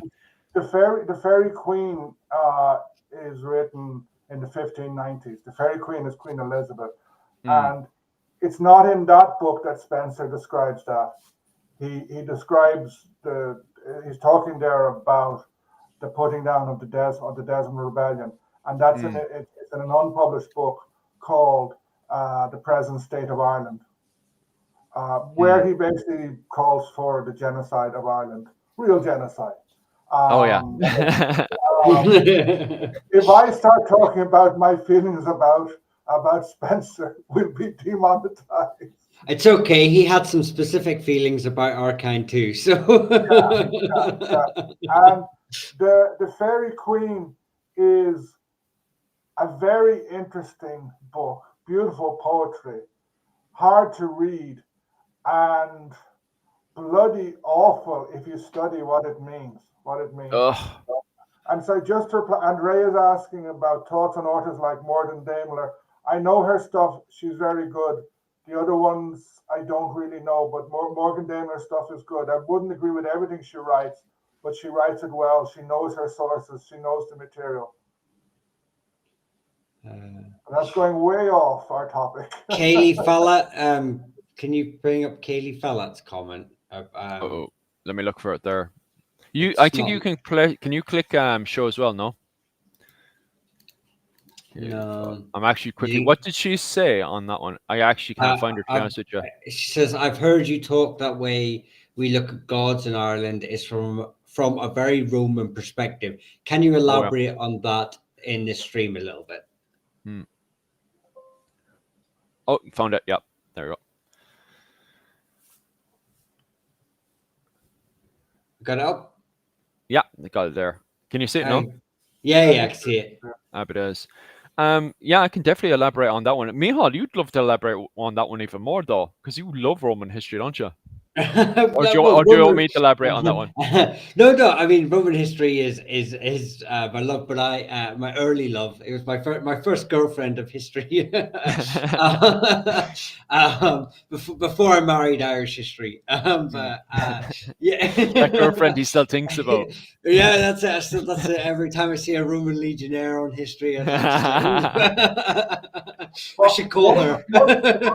One point that's important is the Greeks had this idea of a pantheon of gods, oversimplifying. The Romans did the same thing. So therefore, not everybody, many people think that Gaelic Irish / Celtic had the same thing. Whereas people forget, like, the main Roman gods, Jupiter, Mercury, etc. But you had not a billion, you had hundreds of other gods as well, like local gods of corners of houses, gods of families. So it's this idea of a pantheon, of a limited number of fixed gods, of this god or goddess always being the god of something, and just being that, like the god of war, the king of the gods, the other ones. Whereas the Romans were very flexible, and especially as they conquered other countries, more and more gods came in. If anyone is actually in London, I really recommend going to this. It's in the city of London, the real financial heart. There's a building owned by Bloomberg. He used to be mayor of New York. He's a big financier. And when they're building the building, they discovered a temple of how do you pronounce it? Mithras. So you can go in for free, and you go down to this temple and you look at it. It's in the dark, and then lights come on. It's a brilliant experience. It's the nearest I've been to some sort of authentic pagan ceremony. That's getting offside that question a bit. No, I will just add also when we talk about the look at gods in Ireland from a very Roman perspective, is that it's Roman authors that are writing about early Good point. druids and the gods, and they're using their own perspective and their own religion as almost a template for their interpretations. They're not really learning about these religions per se. They're sort of looking at it and going, "Oh, you've got a sun god, well, or god of war, that's Mars." You know, they're not really going into the in depths about actually. Do you know what? When you like look at our saints, well, look at our saints, the Roman Catholic saints. No saint is a saint of one thing. Saint Joseph is a saint of traveling, or Saint Declan is the saint of mothers who have lost babies. But they actually have multiple. They encompass like Saint Joseph's like travelers, policemen, soldiers, whatever. So they encompass a lot of things. And when I use that example in the sense of these Roman author historians or calligraphers or writers are not learning the in-depths of these individuals. They just use their own template and their own narrative and their own prejudice to when they're writing about these individuals. So when we say we are talking about a Roman perspective, we're saying to look at the information basically through a Roman's eyes, not as a Celt or whatever Druid you want to say, whatever language you want to use when you look back at it, because it's written with a certain bias, a Roman bias. Nice. And popping over, make sure to keep the comments flying in there as well, guys. It's good for my algorithm, that's why. But anyway, since we're on folklore, how American is the US version of Halloween? Everyone I talk to here has a different opinion, ranging from bastardized pagan holiday to mostly American invention. Ooh, that's a nasty one.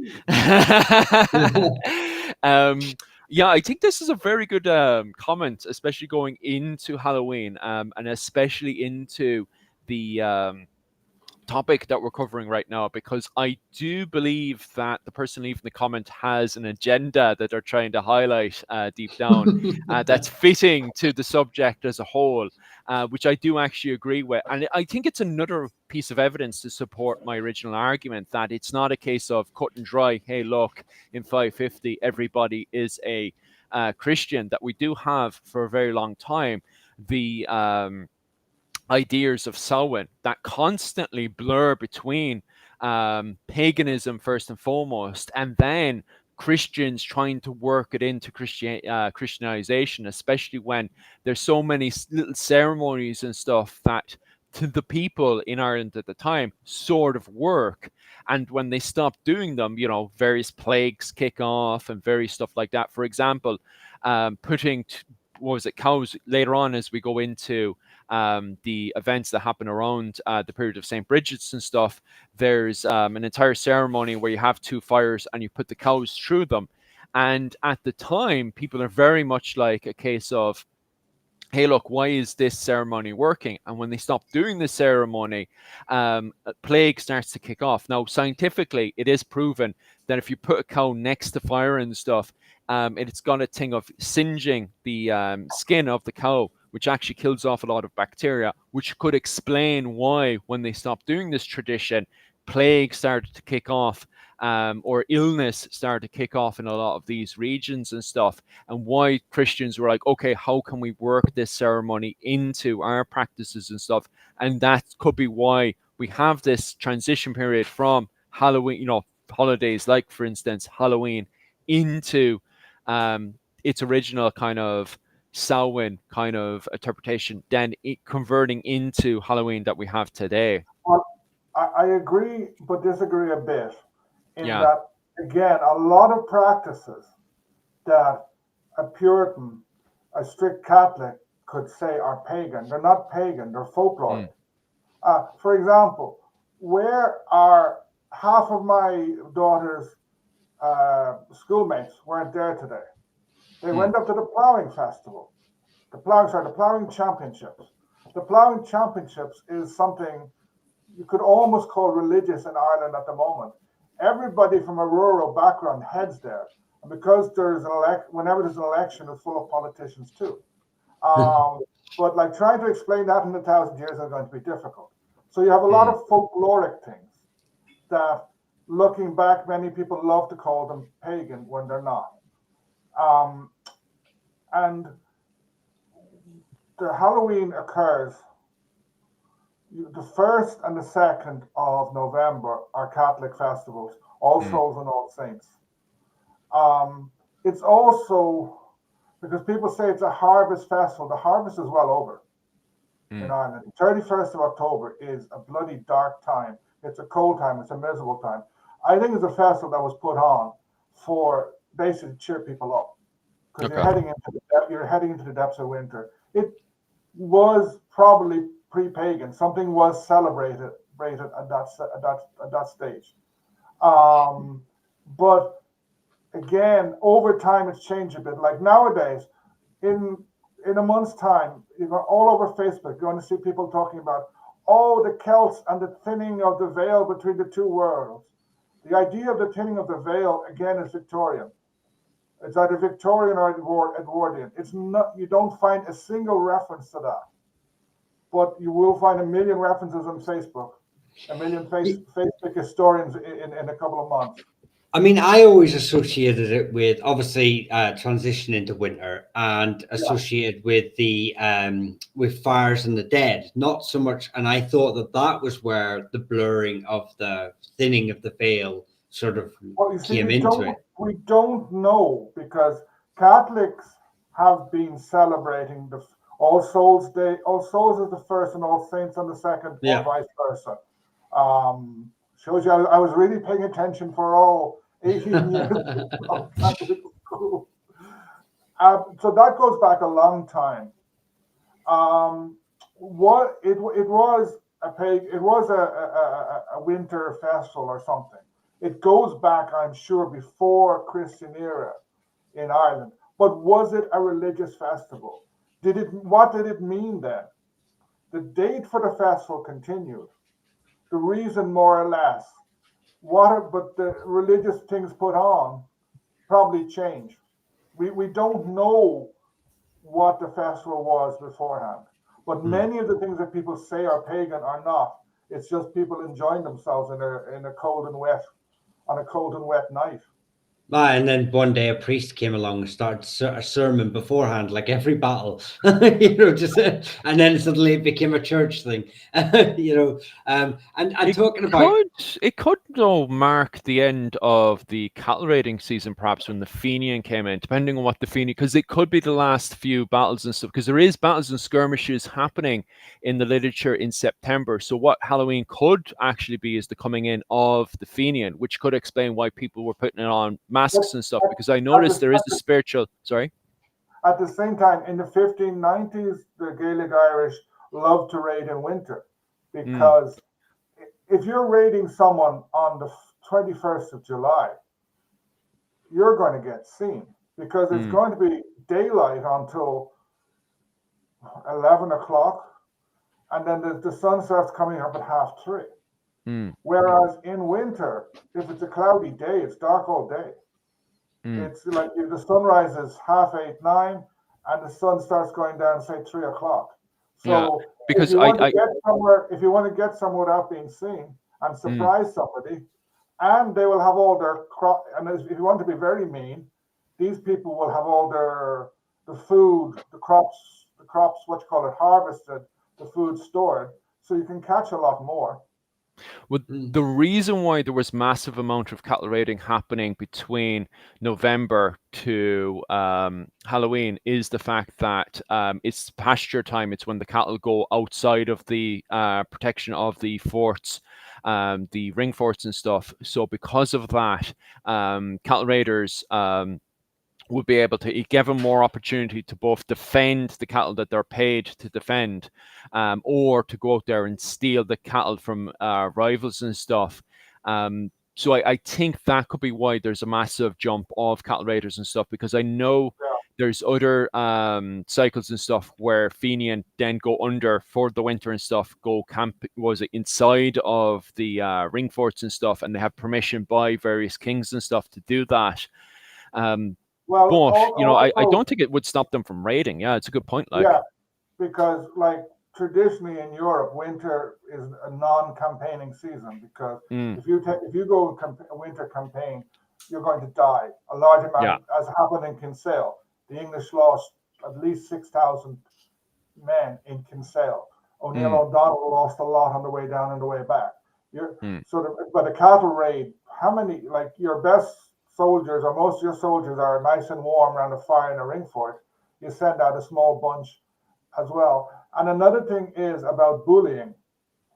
In the summer, many of the cattle and the other animals are out either in uplands or they're out elsewhere.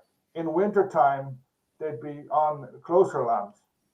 So that if you want them eating the grass, the fodder in harder to reach areas in summer, in winter where it's wet and sometimes there's no grass, you want them as near to home as possible. Right, that makes sense actually, why they're actually changing the pasturing. And that does make sense. Could be something like that. There could be a relation to Halloween going way back. It's hard to know.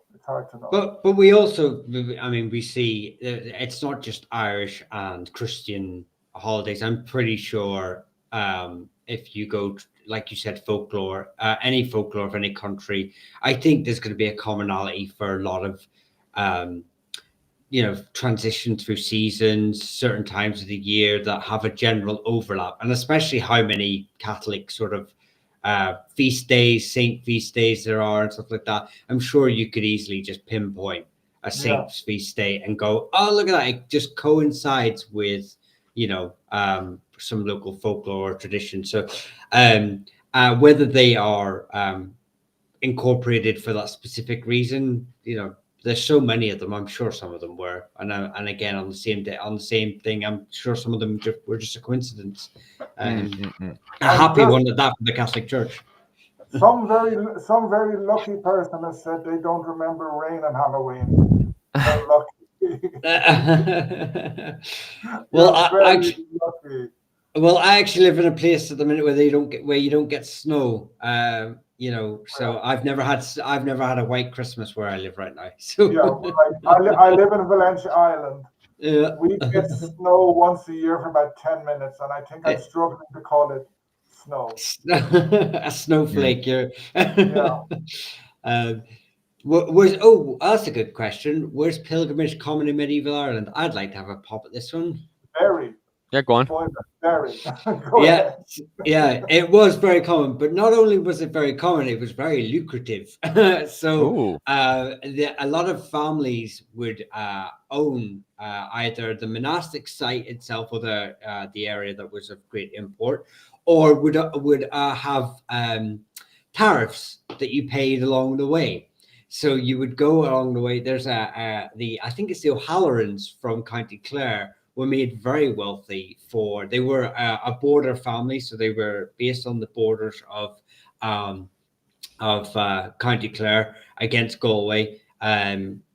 So they made a good bit of wealth in there. They were not a good bit of wealth. They needed a force to fight against, make sure any encroachments from any Galway families, probably the O'Maddens or whatever, would come across. Well, actually, the O'Shaughnessy's, they're around that area. So anyway, they needed to be forced. So what they did was they had toll booths basically along this route. They lived just right alongside a pathway that led to a pilgrimage site, and they would toll pilgrims and they made a huge amount of money, enough to make sure that they could defend their borders against O'Shaughnessy raids. So it was, not only was it very popular, it was so popular that families were making a killing off it, literally. So it's it's great to see that. I just wanted to put that wee tidbit of information out about the O'Hallorans. I have another point. It kind of joins together this idea of it's something that has lasted for thousands of years in Ireland related to religion. Think of Newgrange, Brunabonia. Mm-hmm. When they restored it, I know there's controversy about this. They put that big white cover of white quartz. Yeah. Now, I've read lots about it. So I'm not talking about whether it's good or bad, but there was white quartz there originally. So that's 5,000 years ago. Jump ahead of another 1,500 years. Many wedge tombs had, like we know the idea of the wedge tomb, the big cover under the stones. Some of them were actually covered with gravel, and there was white quartz around them. White quartz was associated with them. Jump to early medieval times. Like near where I live, there's zillions of monastic sites. You can fall over them, but you find white quartz at a lot of them, and it seems to have been associated with pilgrimages. There are lakhs, which was a sort of stone where when you came on a pilgrimage at this place, you'd walk around it, say a few prayers, but you'd leave a white quartz stone. Jump to the modern period, go to a graveyard in Dublin, and you'll see lots of graves covered in a white quartz stone. So I've been thinking about this question on tours that I give quite a lot, but I've never seen anyone study it. But it's just white quartz has been associated with death, with burial in Ireland since at least Neolithic times, and it still is. So I don't know exactly how to describe that, but it's a continuation of some form of practice. And Ray is saying that you'll be more likely to see ghosts too. Stay away from graveyards. Yeah, well, that's it. Maybe that's what you take it. Like a ghost following you. You go on your pilgrimage and you throw the quartz down and say, "Right, you can stay here. I'm off home." Yeah. There was another question I think I saw earlier. Hang on. About just spoken pride. Go on. I can't remember where it is. It was something to do with the Irish Olympics. And just the Taltine, I think it was, but I can't see it here. Speaking to the microphone. Who's to speak? Yeah. If there's any problems or anything, guys, could you just name which one has the technical problems with the sounding and stuff? I'm perfectly aware the sounding isn't perfect yet, but this is why Patreon and stuff exists. Hint, hint, hint, hint. We can get better equipment and stuff because that's where the money goes. And also different advice for different forms of microphone and all that stuff. And even on top of that, even when we get the microphone, remember, we're not professionals in any of this stuff. We are specializing in Irish medieval history. We don't specialize in sound, so we're kind of just making this up as we go along. We just kind of get the microphone and just kind of shove it into the laptop and stuff. Well, that's what I do anyway. I've got I've literally 3 microphones. I stole my microphone off my son. I just robbed it earlier and just shoved it in. Look at that professional one that isn't being used properly. Stop. I have a blue Yeti over there and I don't even know how it works. I shove it in this way and that way. We're doing all kinds of mad stuff. The question about the games is from Dan Breen, 1916. Dan Breen, 1916. And it was asked at 23:56, 35. Yeah, he's still alive. He says, all right, Taltine. Oh, yeah, I've got it. Whether real or myth, I can imagine warfare was endemic. I couldn't imagine people gathering for Olympic-style games or such. Actually, I don't know about Taltine specifically, but we did have in fairs or fetes or whatever you want to call it, Airnucks, I think they're called. Airnuct or something like that. You see, if it's an original, actually the original spelling, if you ever go look at the O'Connor Kerrys, their homeland is the original spelling of their area, Iraqta or something like that, is a corruption of this. But basically, it's gatherings of people from all over, and you would have gatherings to dispute, to sort out ruling disputes, like who's going to be the next, tarnister, or who's going to be the next, put their claims forward. Marriage, families to get together would bring eligible children to be married and to sort out local disputes and to celebrate. This is well documented in medieval history, and it goes back even further. And we're not the only people to do it either. This idea that warfare was endemic, when you that's another problem when I think the wording's wrong for Ireland and warfare, in the sense of we had a lot of fighting, but we didn't really have a lot of warfare. The battles that we write about are so, like, look, Battle of Clontarf, it was so mind-blowing, that this massive battle.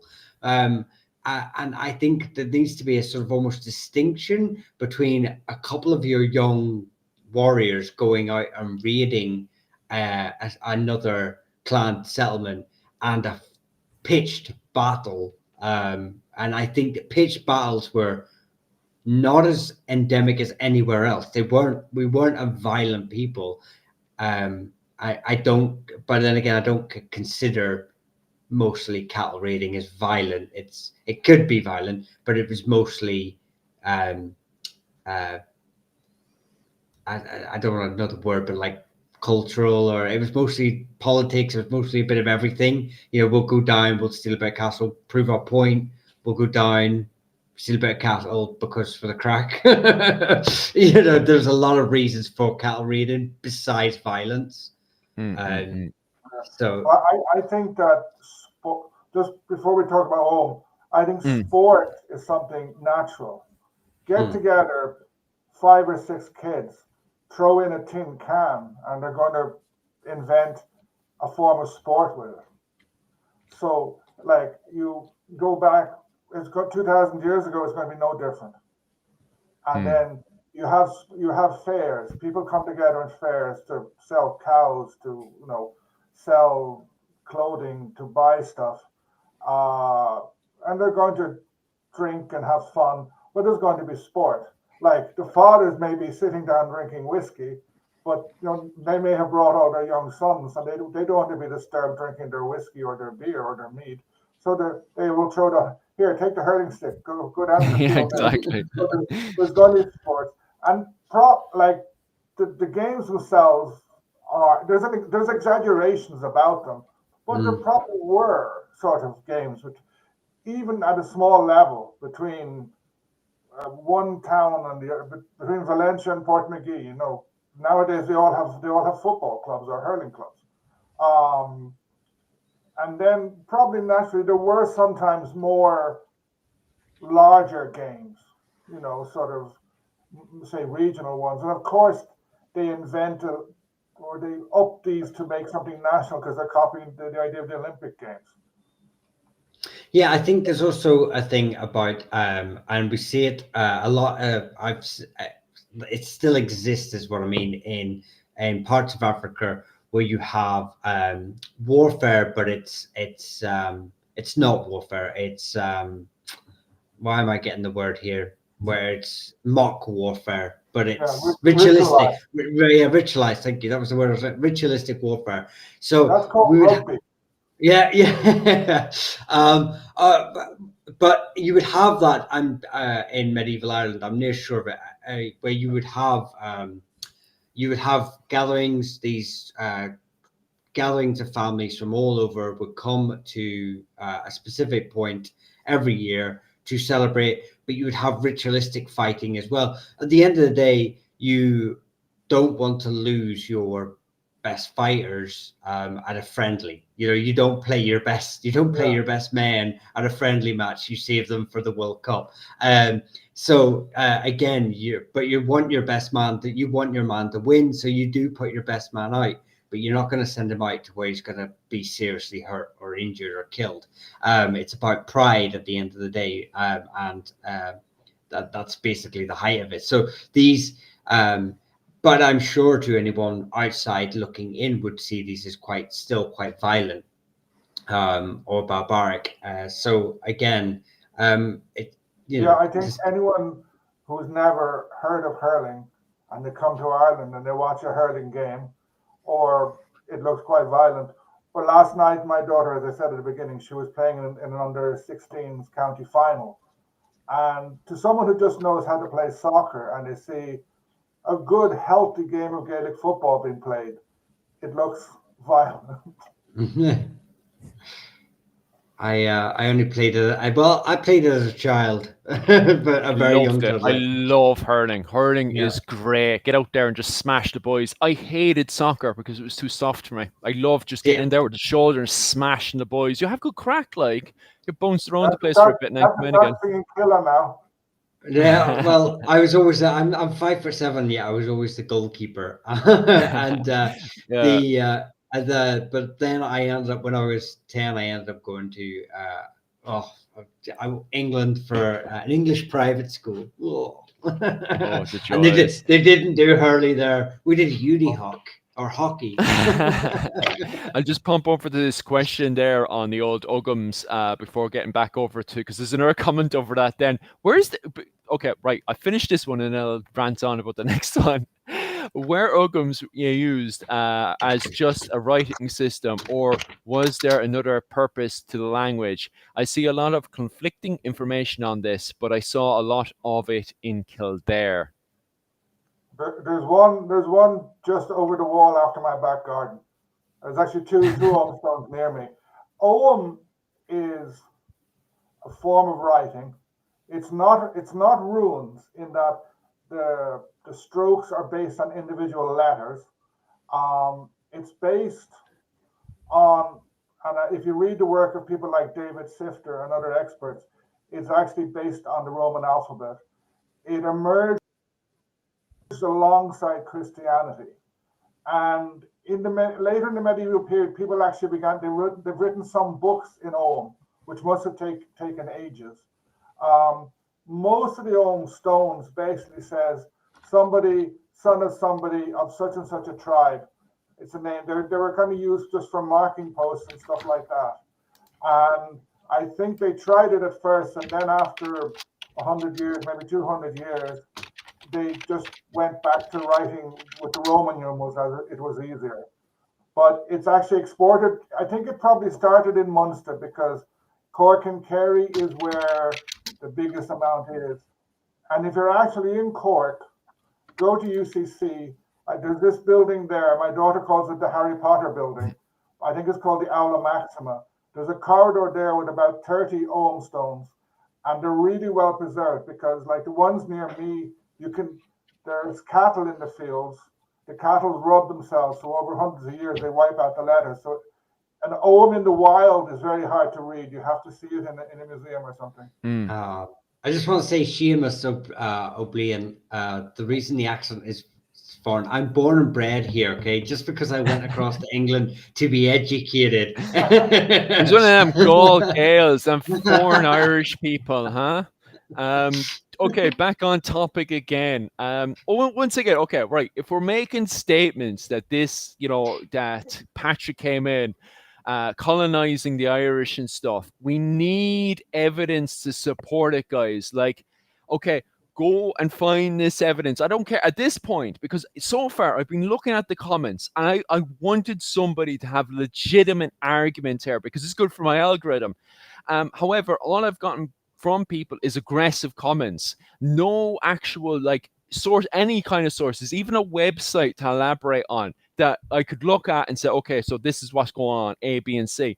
Instead of just gotten like a few negative comments here and there, nothing that's been elaborated on. So if you guys believe St. Patrick came and colonized the Irish, you need references to support that. I've got references to support he didn't. So there we go. Okay, is there any other comments or anything you guys want to elaborate on? Because we've got a good few juicy ones in here. Someone just, Andrea asked, was Ogham from the Romans? It was an Irish language, an Irish alphabet, the first alphabet in Irish, but it was copied. It was based on the Roman alphabet, ABC, etc. I don't think it was necessary to secretly write because it's bloody hard to write. Even if you're carving it on, try and write your name in Ogham. And then by the time you've finished, you will prefer the Roman letters. And yeah, there are quite a few Ogham stones in Britain, and they found objects with Ogham on it, but it's much more difficult than the ordinary letters. Just getting back into the comment section. Any comments or any questions and stuff I did miss? I apologize for that. There's just like coming down, so we're like slowly trying to actually answer them correctly and stuff instead of being somewhat ignorant and kind of putting it to the side. So any questions we miss, I do apologize for that. Just post it up again and I'll actually go back over it if I haven't already gone through the list already. On top of that as well, guys. There was someone asking a lot about Fitzgerald and stuff like that, but I think we can come back another time. I was about to elaborate on that. You literally have your man here. Look, I'll highlight him for you. His name is Michal. He comes from Clans&Dynasties, and he has a full website, YouTube. You literally just YouTube him, TikTok. Well, what other social medias do you have, Michal? Well, we'll just talk about Facebook, everything. But I will just say, you also have another individual, another one who literally Fitzgerald's and the Fitzgeralds of Desmond, should we say, would probably be his main forte, and their sub branches of Kerry, the Fitzmaurices and stuff. So also check out Owen. But yes. He'd be able to impart some wisdom too, some local knowledge. But I can certainly give you a lot of their history too. Yeah, if you've got family questions, pop across to my channel. I'll happily get you the information you need. Yeah, but today I just want to mostly focus on the conversion from paganism to Christianity, specifically in Ireland, because anything outside of Ireland isn't my field of expertise. So I want to focus on Ireland today. But of course, anything within that topic would be more than welcoming to kind of elaborate on. But just remember, our field of expertise is Irish medieval history.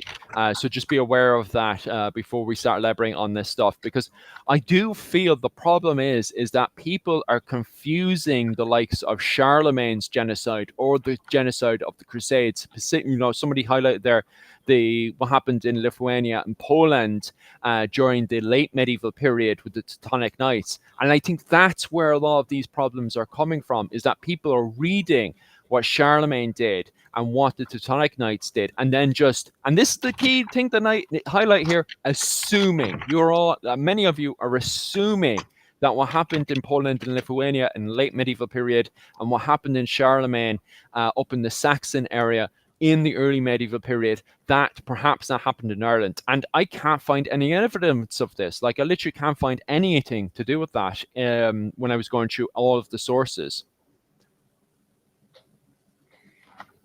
No. I disagree. There's nothing there.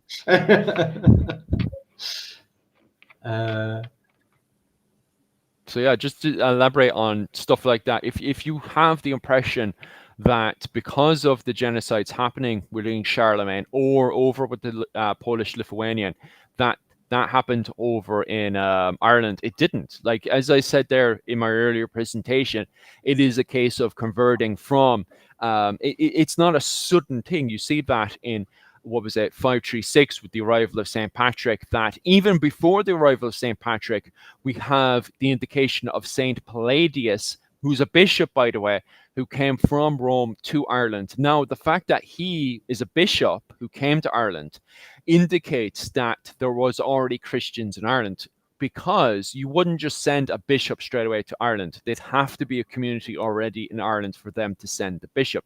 That indicates that perhaps missionaries were already sent to Ireland, or, as Michal had highlighted earlier, that because of the interactions happening between various educated Irish people going into the Roman Empire, and also indications of Irish people wanting to do military service in Rome, that because of that interaction, that they had brought back Christian ideas into Ireland, and that had started up a Christian community in Ireland, which eventually brought in the likes of Palladius, and then later on St. Patrick going into the likes of the Nail territories to, further develop this Christian identity in Ireland. Just in relation, the last comment that you put up, forcible conversion does not equal genocide. Like, I know that I was going to say King Arthur, not King Arthur, King Alfred, when he won this major battle, the Norse king submitted to him and agreed to become Christian. But if we look, for example, at the early modern period, Henry VIII picks a fight with Rome because they won't let him divorce, and he converts England. That's never referred to as forcibly converting, but that's what it was. And that was in the early 1530s. But they reckon, for example, the north of England, Yorkshire, etc., was strongly Catholic until the 1590s. And the same happens in France. Henry IV, he basically wins the wars of religion. He can't capture Paris, so he's forced to convert to Catholicism. And when various kings during the wars of religion, during the Reformation, when they decide to go to one side or the other, they flip their country. With the exception, Ireland is almost the only exception at this period, where that doesn't happen, where the Irish people, for various reasons, although the official church changed from Catholic to Protestant, the Irish people remain Catholic. There's a comment there. Just when you were talking about, Philip, about the origins and stuff that I sort of touched on by Dan Breen there. He says, yes, I believe St. Declan was in Waterford for St. Patrick.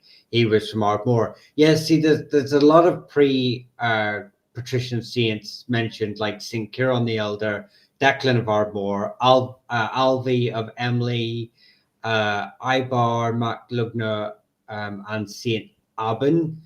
They are pre-patrician saints, but you've got to remember that they're just because they are said in there, sort of that they are possibly pre-patrician saints, because when St. Patrick and Bridget were going to war to be the head church or the head saint of Ireland, other monastic sites threw in their lots as well, including these names. And they would say that, St. Declan was here way before St. Patrick. So just because their local diocese or local churches claim them to be pre-patrician saints, the chances of them being, I haven't researched each one, but I know just as a generic argument against the pre-patrician sort of statement is that a lot of it was used as sort of propaganda. So when as I said, when Patrick and Bridget were fighting each other where the churches were fighting each other to be the head saint, other churches obviously shot their chance at the big prize, including some of these saints I just mentioned here. And again, so they are a later fabrication that they are pre-Patrick. Not all of them, I don't know, I haven't researched it, but a lot of them are myth. Fascinating. Just getting back into the comment section again. What's the difference between the Knights Templars and the Knights Hospitallers? The Templars were good guys, I think. Simply, were they? Well, it's depends on your interpretation of good and evil, I suppose. But maybe these guys will elaborate on this still further. But I kind of just know the very basic differences between the Knights Templars and Knights Hospitallers. Of course, the difference being Knights Hospitallers had a black tunic, where Knights Templars had the old white tunic. But further elaborating on that, the Knights Hospitallers were specialized more on hospitals and stuff, and kind of the healing on the front lines and stuff, especially after the First Crusade. They kind of ends up building hospitals for Christians and stuff, and that's where they kind of got their identity of the Knights Hospitallers. From my knowledge, no, I'm not linguistic on this, is that hospitaller and hospital are play on words of each other.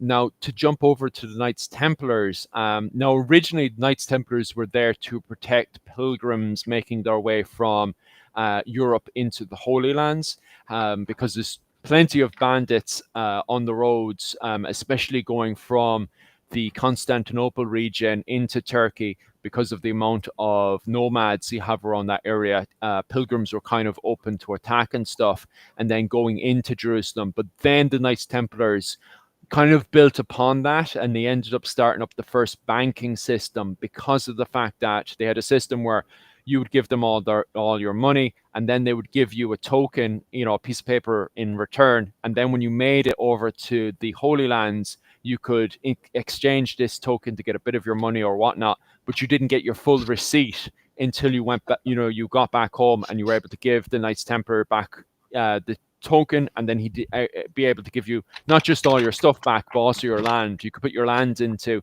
the Knights Templars bank as well. Now, this is also how the Knights Templars made a lot of money, because a lot of people didn't return from the Holy Lands, which means the Knights Templars kind of held on to it, and sometimes perhaps even got into a few legal issues later on. Is there anything with that you guys want to elaborate on, with the differences between the Knights Hospitallers and the Knights Templars? I think you should also add in that there were lots and lots of different orders. Like if you talk about Portuguese history, for example, it was the Knights of Aviz were the big guy, were some of the big guys, because they were connected with some of the kings. None of them were good guys. Well, maybe some of them were good guys, but most of the time, they were sort of people. They enjoyed a bit of red lust, a wee bit.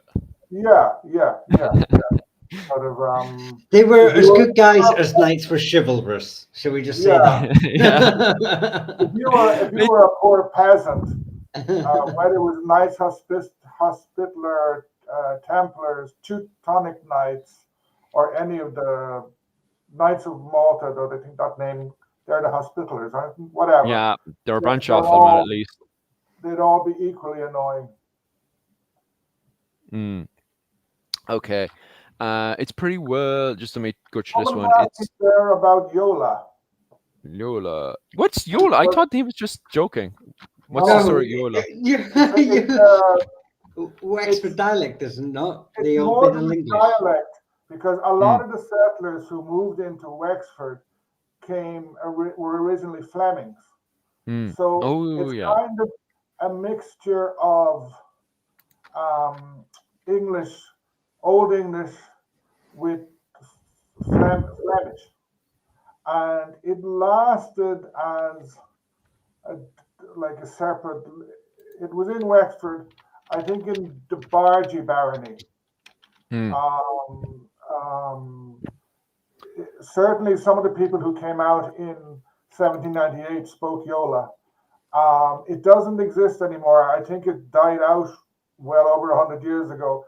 But if you go on YouTube and type in Yola, there are a couple of songs that they kept in the Yola language, so you can actually see it written down. So they have some knowledge about it. I think Fingalian was something in North County Dublin, somewhat similar. Yeah, there was dialects. Dan Bean is throwing in the two Fort and Bargy. Yeah, there was a number of dialects that sort of existed all over Ireland. We had a few in South Ulster as well, in the medieval period, that sort of existed in wee pockets. Leinster as well, like I said, Fingalian is one of them. Wherever you find these hotspots of settlement from different migratory groups, you would find these sort of wee dialects sort of existing, but very localized. Which is why the fact you could put the Forth and Bargy for the two locations for this dialect, whereas dialects today can obviously branch outside of traditional county lines, like or parish lines. But you already answered about the dialect. I always thought it was a dialect, but if it's a distinct Middle English language. Just to be clear with that, these dialects that were coming in, I'm assuming that a lot of them came in with the quote unquote Norman invasion. And that's why people are getting more and more hesitant in referring to the invasion of 1169 and 1171 as a Norman invasion, because of how mixed this group was that was penetrating into Ireland. I think they came in a century or two later, when Okay. things were quieter. So settlers came over, Flemish settlers came over. I think Sean Duffy has already, the historian Sean Duffy has stated that the original Welsh retinue of the Norman Knights, so the Norman Knights who came across in 1169, obviously they were granted their lands, but they brought retinues with them, bowmen, archers, foot soldiers, who were given parts of lands, like middle level sergeants and stuff like that. But those settlements, the original Welsh retinues settlements, failed, and a lot of them returned back to Wales. So you don't actually, but obviously the Normans still exist, and their knights still exist, like the butlers with their Purcell knights and stuff like that. So a lot of the higher echelons still exist, but the lower class didn't. So it wasn't until later on, like Owen has said, as things started to settle in these now being settled locations, have been owned by Norman families for a century or so, they could start moving in, the individuals they needed into these areas. But Sean Duffy does make a statement that the original settlements did fail. Because I know Sean Duffy's going to, he's in the middle of elaborating on that one with the newest one that's coming out, which is Invasions Ireland 1169, which is going to be a whole book of papers which are going to be brought out. I think originally it was meant to come out this year. It's going to be on 4 courts. Let me quickly actually look that one up for you guys, so I can give the actual date of release that's put in right now, because I think that was supposed to come out this year, but now it's coming out next year, where Sean Duffy is going to elaborate on a lot of this stuff. So if you guys want a book to be eating all that kind of stuff, wait until next year. Let me actually quickly look that date up as the other 2 lads entertain you, and I'll post that up. Is there any other question you want me to highlight there? Yeah. Good answer. Ellis Kettler, she's always good and entertaining. Here, you guys have that. I can't juggle, so unfortunately. No. Let me see if I've seen any other questions here that we were sort of going through. Oh, get close to my bedtime. We'll finish up there in a second. If you guys have any last questions there before I post up, what was it called? That thing, definitely post it below, and we'll finish up there, because this has been going on for 2 hours and a half, and the lads are starting to get hanging there. It's great for me. It's early morning for me, so I can literally talk all morning about this. So do you guys have any more last questions there before we finish up? And just let me very, very quickly, I found it. Finally found it.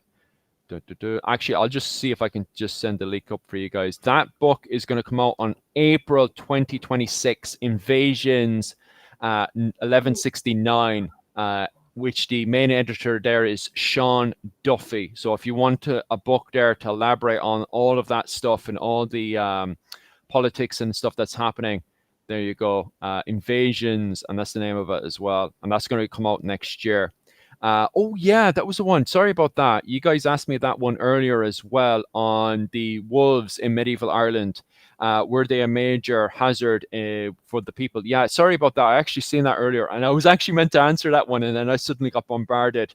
Yeah, it's an interesting one. There is actually plenty. It seems to me, looking at the likes of the Finn cycle and stuff, and the other Irish literature, that wolves seem to be a constant hazard to cattle raiders as they're sneaking around the forest and stuff, because the stories like Cuchulainn and stuff seem to indicate a little bit of a fear to wolves. And then as we go into the likes of the Desmond Fitzgerald and stuff, you have Kilmallock, which got cleansed after the war by wolves.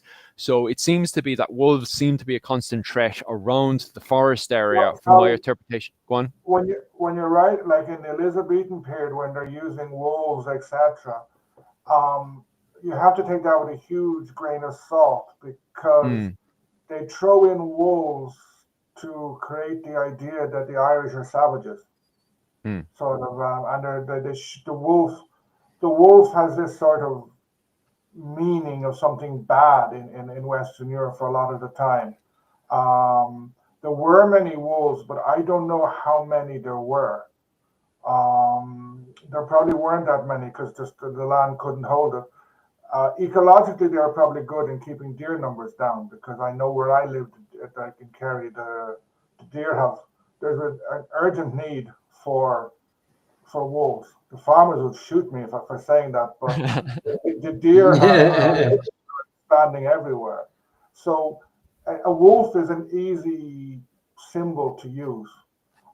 Yes, they probably would come out and eat dead people, but I don't think they were much of a particular hazard. They were sort of, everybody, so many stories, sort of Little Red Riding Hood, all this, the big bad wolf. So the wolf is a symbolic baddie.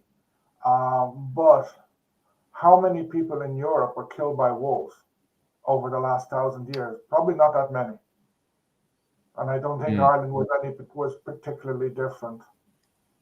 Yeah, I definitely 100% agree with that, because you can see that with Gerald of Wales's topography of Ireland, where he constantly compares the men of Usherga to wolves as well. Literally, I think at some stage he literally just calls them wolves, and he definitely has that depiction of a man that looks like a cattle raider, because he's dressed very similar to the Book of Kells Irish warrior as well. So I assume he is a kern, a cattle raider, and he's very much compared to wolves as well. And we can kind of see that indication as well in the Finn cycle, where there's this comparison between wolves and cattle raiders living inside of the forest lines and stuff. So there's definitely something that Gerald of Wales is working upon, but he's still playing it in a kind of, well, if they're playing around with wolves, they must be, and behaving like wolves as well, because he highlights that kind of animal topography a lot, is this whole idea of, Fenians and wolves and Irish people and wolves. Even like there's even a point where he has a depiction of a woman getting off with a animal as well. So he definitely uses that kind of animal topography as an evil thing. Well, definitely a barbaric thing, and wolves is a very negative, evil thing as well. The famous quote, "They came like wolves out of the sea." I could be wrong. I think it could have been from Bede, referring to the Saxons arriving, attacking or landing, whatever, Roman Britain or post-Roman Britain, or it could have been about the Vikings. But I have a feeling it's about the Saxons, and it's in quite a famous text, maybe either Bede or the Saxon Chronicle. So the use of describing an enemy that you don't like as savage, as barbarian, as a wolf, goes back a long, long time in Western Europe. Definitely fascinating, and God, we could literally talk about this all night. Very, very good comment to finish up on. More cattle raiding stories, please. And you know what? Maybe I'll talk with other lads as well, because there's another topic we might cover next week. But at some stage, cattle raiding is definitely something I really, really would love to cover some stage, perhaps just before Halloween, or just coming up around November or something around there as well. We might cover cattle raiding there as well. So at some stage as a topic, I would absolutely love to cover cattle raiding. We could set up a cattle raiding camp. Oh yeah. Here, Ian, don't tempt me, because I do the living history, and I would love to set up a cattle raiding camp at some stage, somewhere around the summer months and stuff. You're giving me way too many ideas. I'd record that as well. No problems. I just have to I have all my my early medieval kit at home as well. So when I get home, I could actually do it. Right, you're sparking ideas. Anyway, I'll finish up there, guys, before I talk all about cows for the rest of the night. What's that? Not to be Oh, shot by farmers. I don't think they'll be very happy. No. They'd have to get used to it now, especially when I return. Regardless, guys, I could literally talk about cattle all night, but we'll have to finish up here, especially since the two boys are getting a bit sleepy. But other than that, guys, definitely go over to Mihal and Owen O'Neill's channels. Their literal names are below their titles, so definitely head over there. If, as well, you want me to elaborate still further, this Sunday, head over to my Patreon. It's about 20 quid a month, where I'm going to be talking about the Siege of Dublin. You keep harassing, you keep asking over and over again, Philip, cover the Siege of Dublin. I'm doing it this weekend. Stop panicking. So if you want to go and listen to that, even the recording, because I'm recording a lot of this stuff as well, and it's on my Patreon, head over to my Patreon. It's about 20 quid a month. Definitely worth the price. So definitely go over there. And also, if you just want to support the channel, have an old nosy at my Patreon anyway. It's about 3 quid a month. If you just want to support the channel, that's fair enough. Mihal, is there anything that's upcoming or any way people could support you as well? There's, I don't know about upcoming because I recently lost my phone, which had 2 years worth of research. And I know I literally had four or five complete videos ready to go with a lot of research, and I mean a lot, including a list of every Earner family, which is every family linked to the monastic sites in Ireland, and their churches, which I have lost. So at the minute, I'm contemplating whether But so I don't know where I'm at the minute, but I will probably post some stuff just to keep me busy till I figure out what I'm going to do. So just keep an eye on TikTok and keep an eye on YouTube. Happy days. And financially, is there any way, people can support you financially as well, Mihal? Just again, memberships on YouTube, memberships on TikTok. I will say it's cheaper on YouTube. There's a cheaper subscription there. And Seamus says, I got drunk one night, no doubt. No. When I say I lost my phone, I mean it broke. And but my memberships don't pay for drinks. They pay for books. So nice. That's my drug. Owen O'Neill, what do you have upcoming, and also how can people support you financially? Okay, in the next few days, I will have a video on Glendalough, because I managed to visit it about a month ago on a nice, reasonably sunny day, one of the few during the summer. So I'm hoping that will come out Saturday or Sunday. And then next Monday or Tuesday, I'll have my own question and answers for an hour. As regards support, I have a buy me a coffee account, which is, you can see it on all my videos on YouTube or YouTube Thanks. I haven't got as far as setting up Patreon or anything like that, or subscribe and watch the videos and share them, please. Ian, what are you doing? You need to set up a Patreon and start getting classes up and going. I know. I'm busy. Yeah, it's very bad. Mihal, what the hell are you looking up there? I saw poor Owen trying to advertise himself, and there you are in the background. Researching. Sorry. No, I was replying to a comment. I was trying to do it stealthily, but obviously my microphone is right next to my keyboard. I was like, what the hell is he trying to research while Ian's trying to talk? Jesus Christ. But other than that, guys, thanks so much for all the support and the commitment. And even just watching this gives us, well, not me, because I'm, blocked by YouTube right now. But the rest of the lads get ad support and stuff. So definitely thank you so much for all the support. And other than that, guys, thanks very much. And slán go Alia. See you.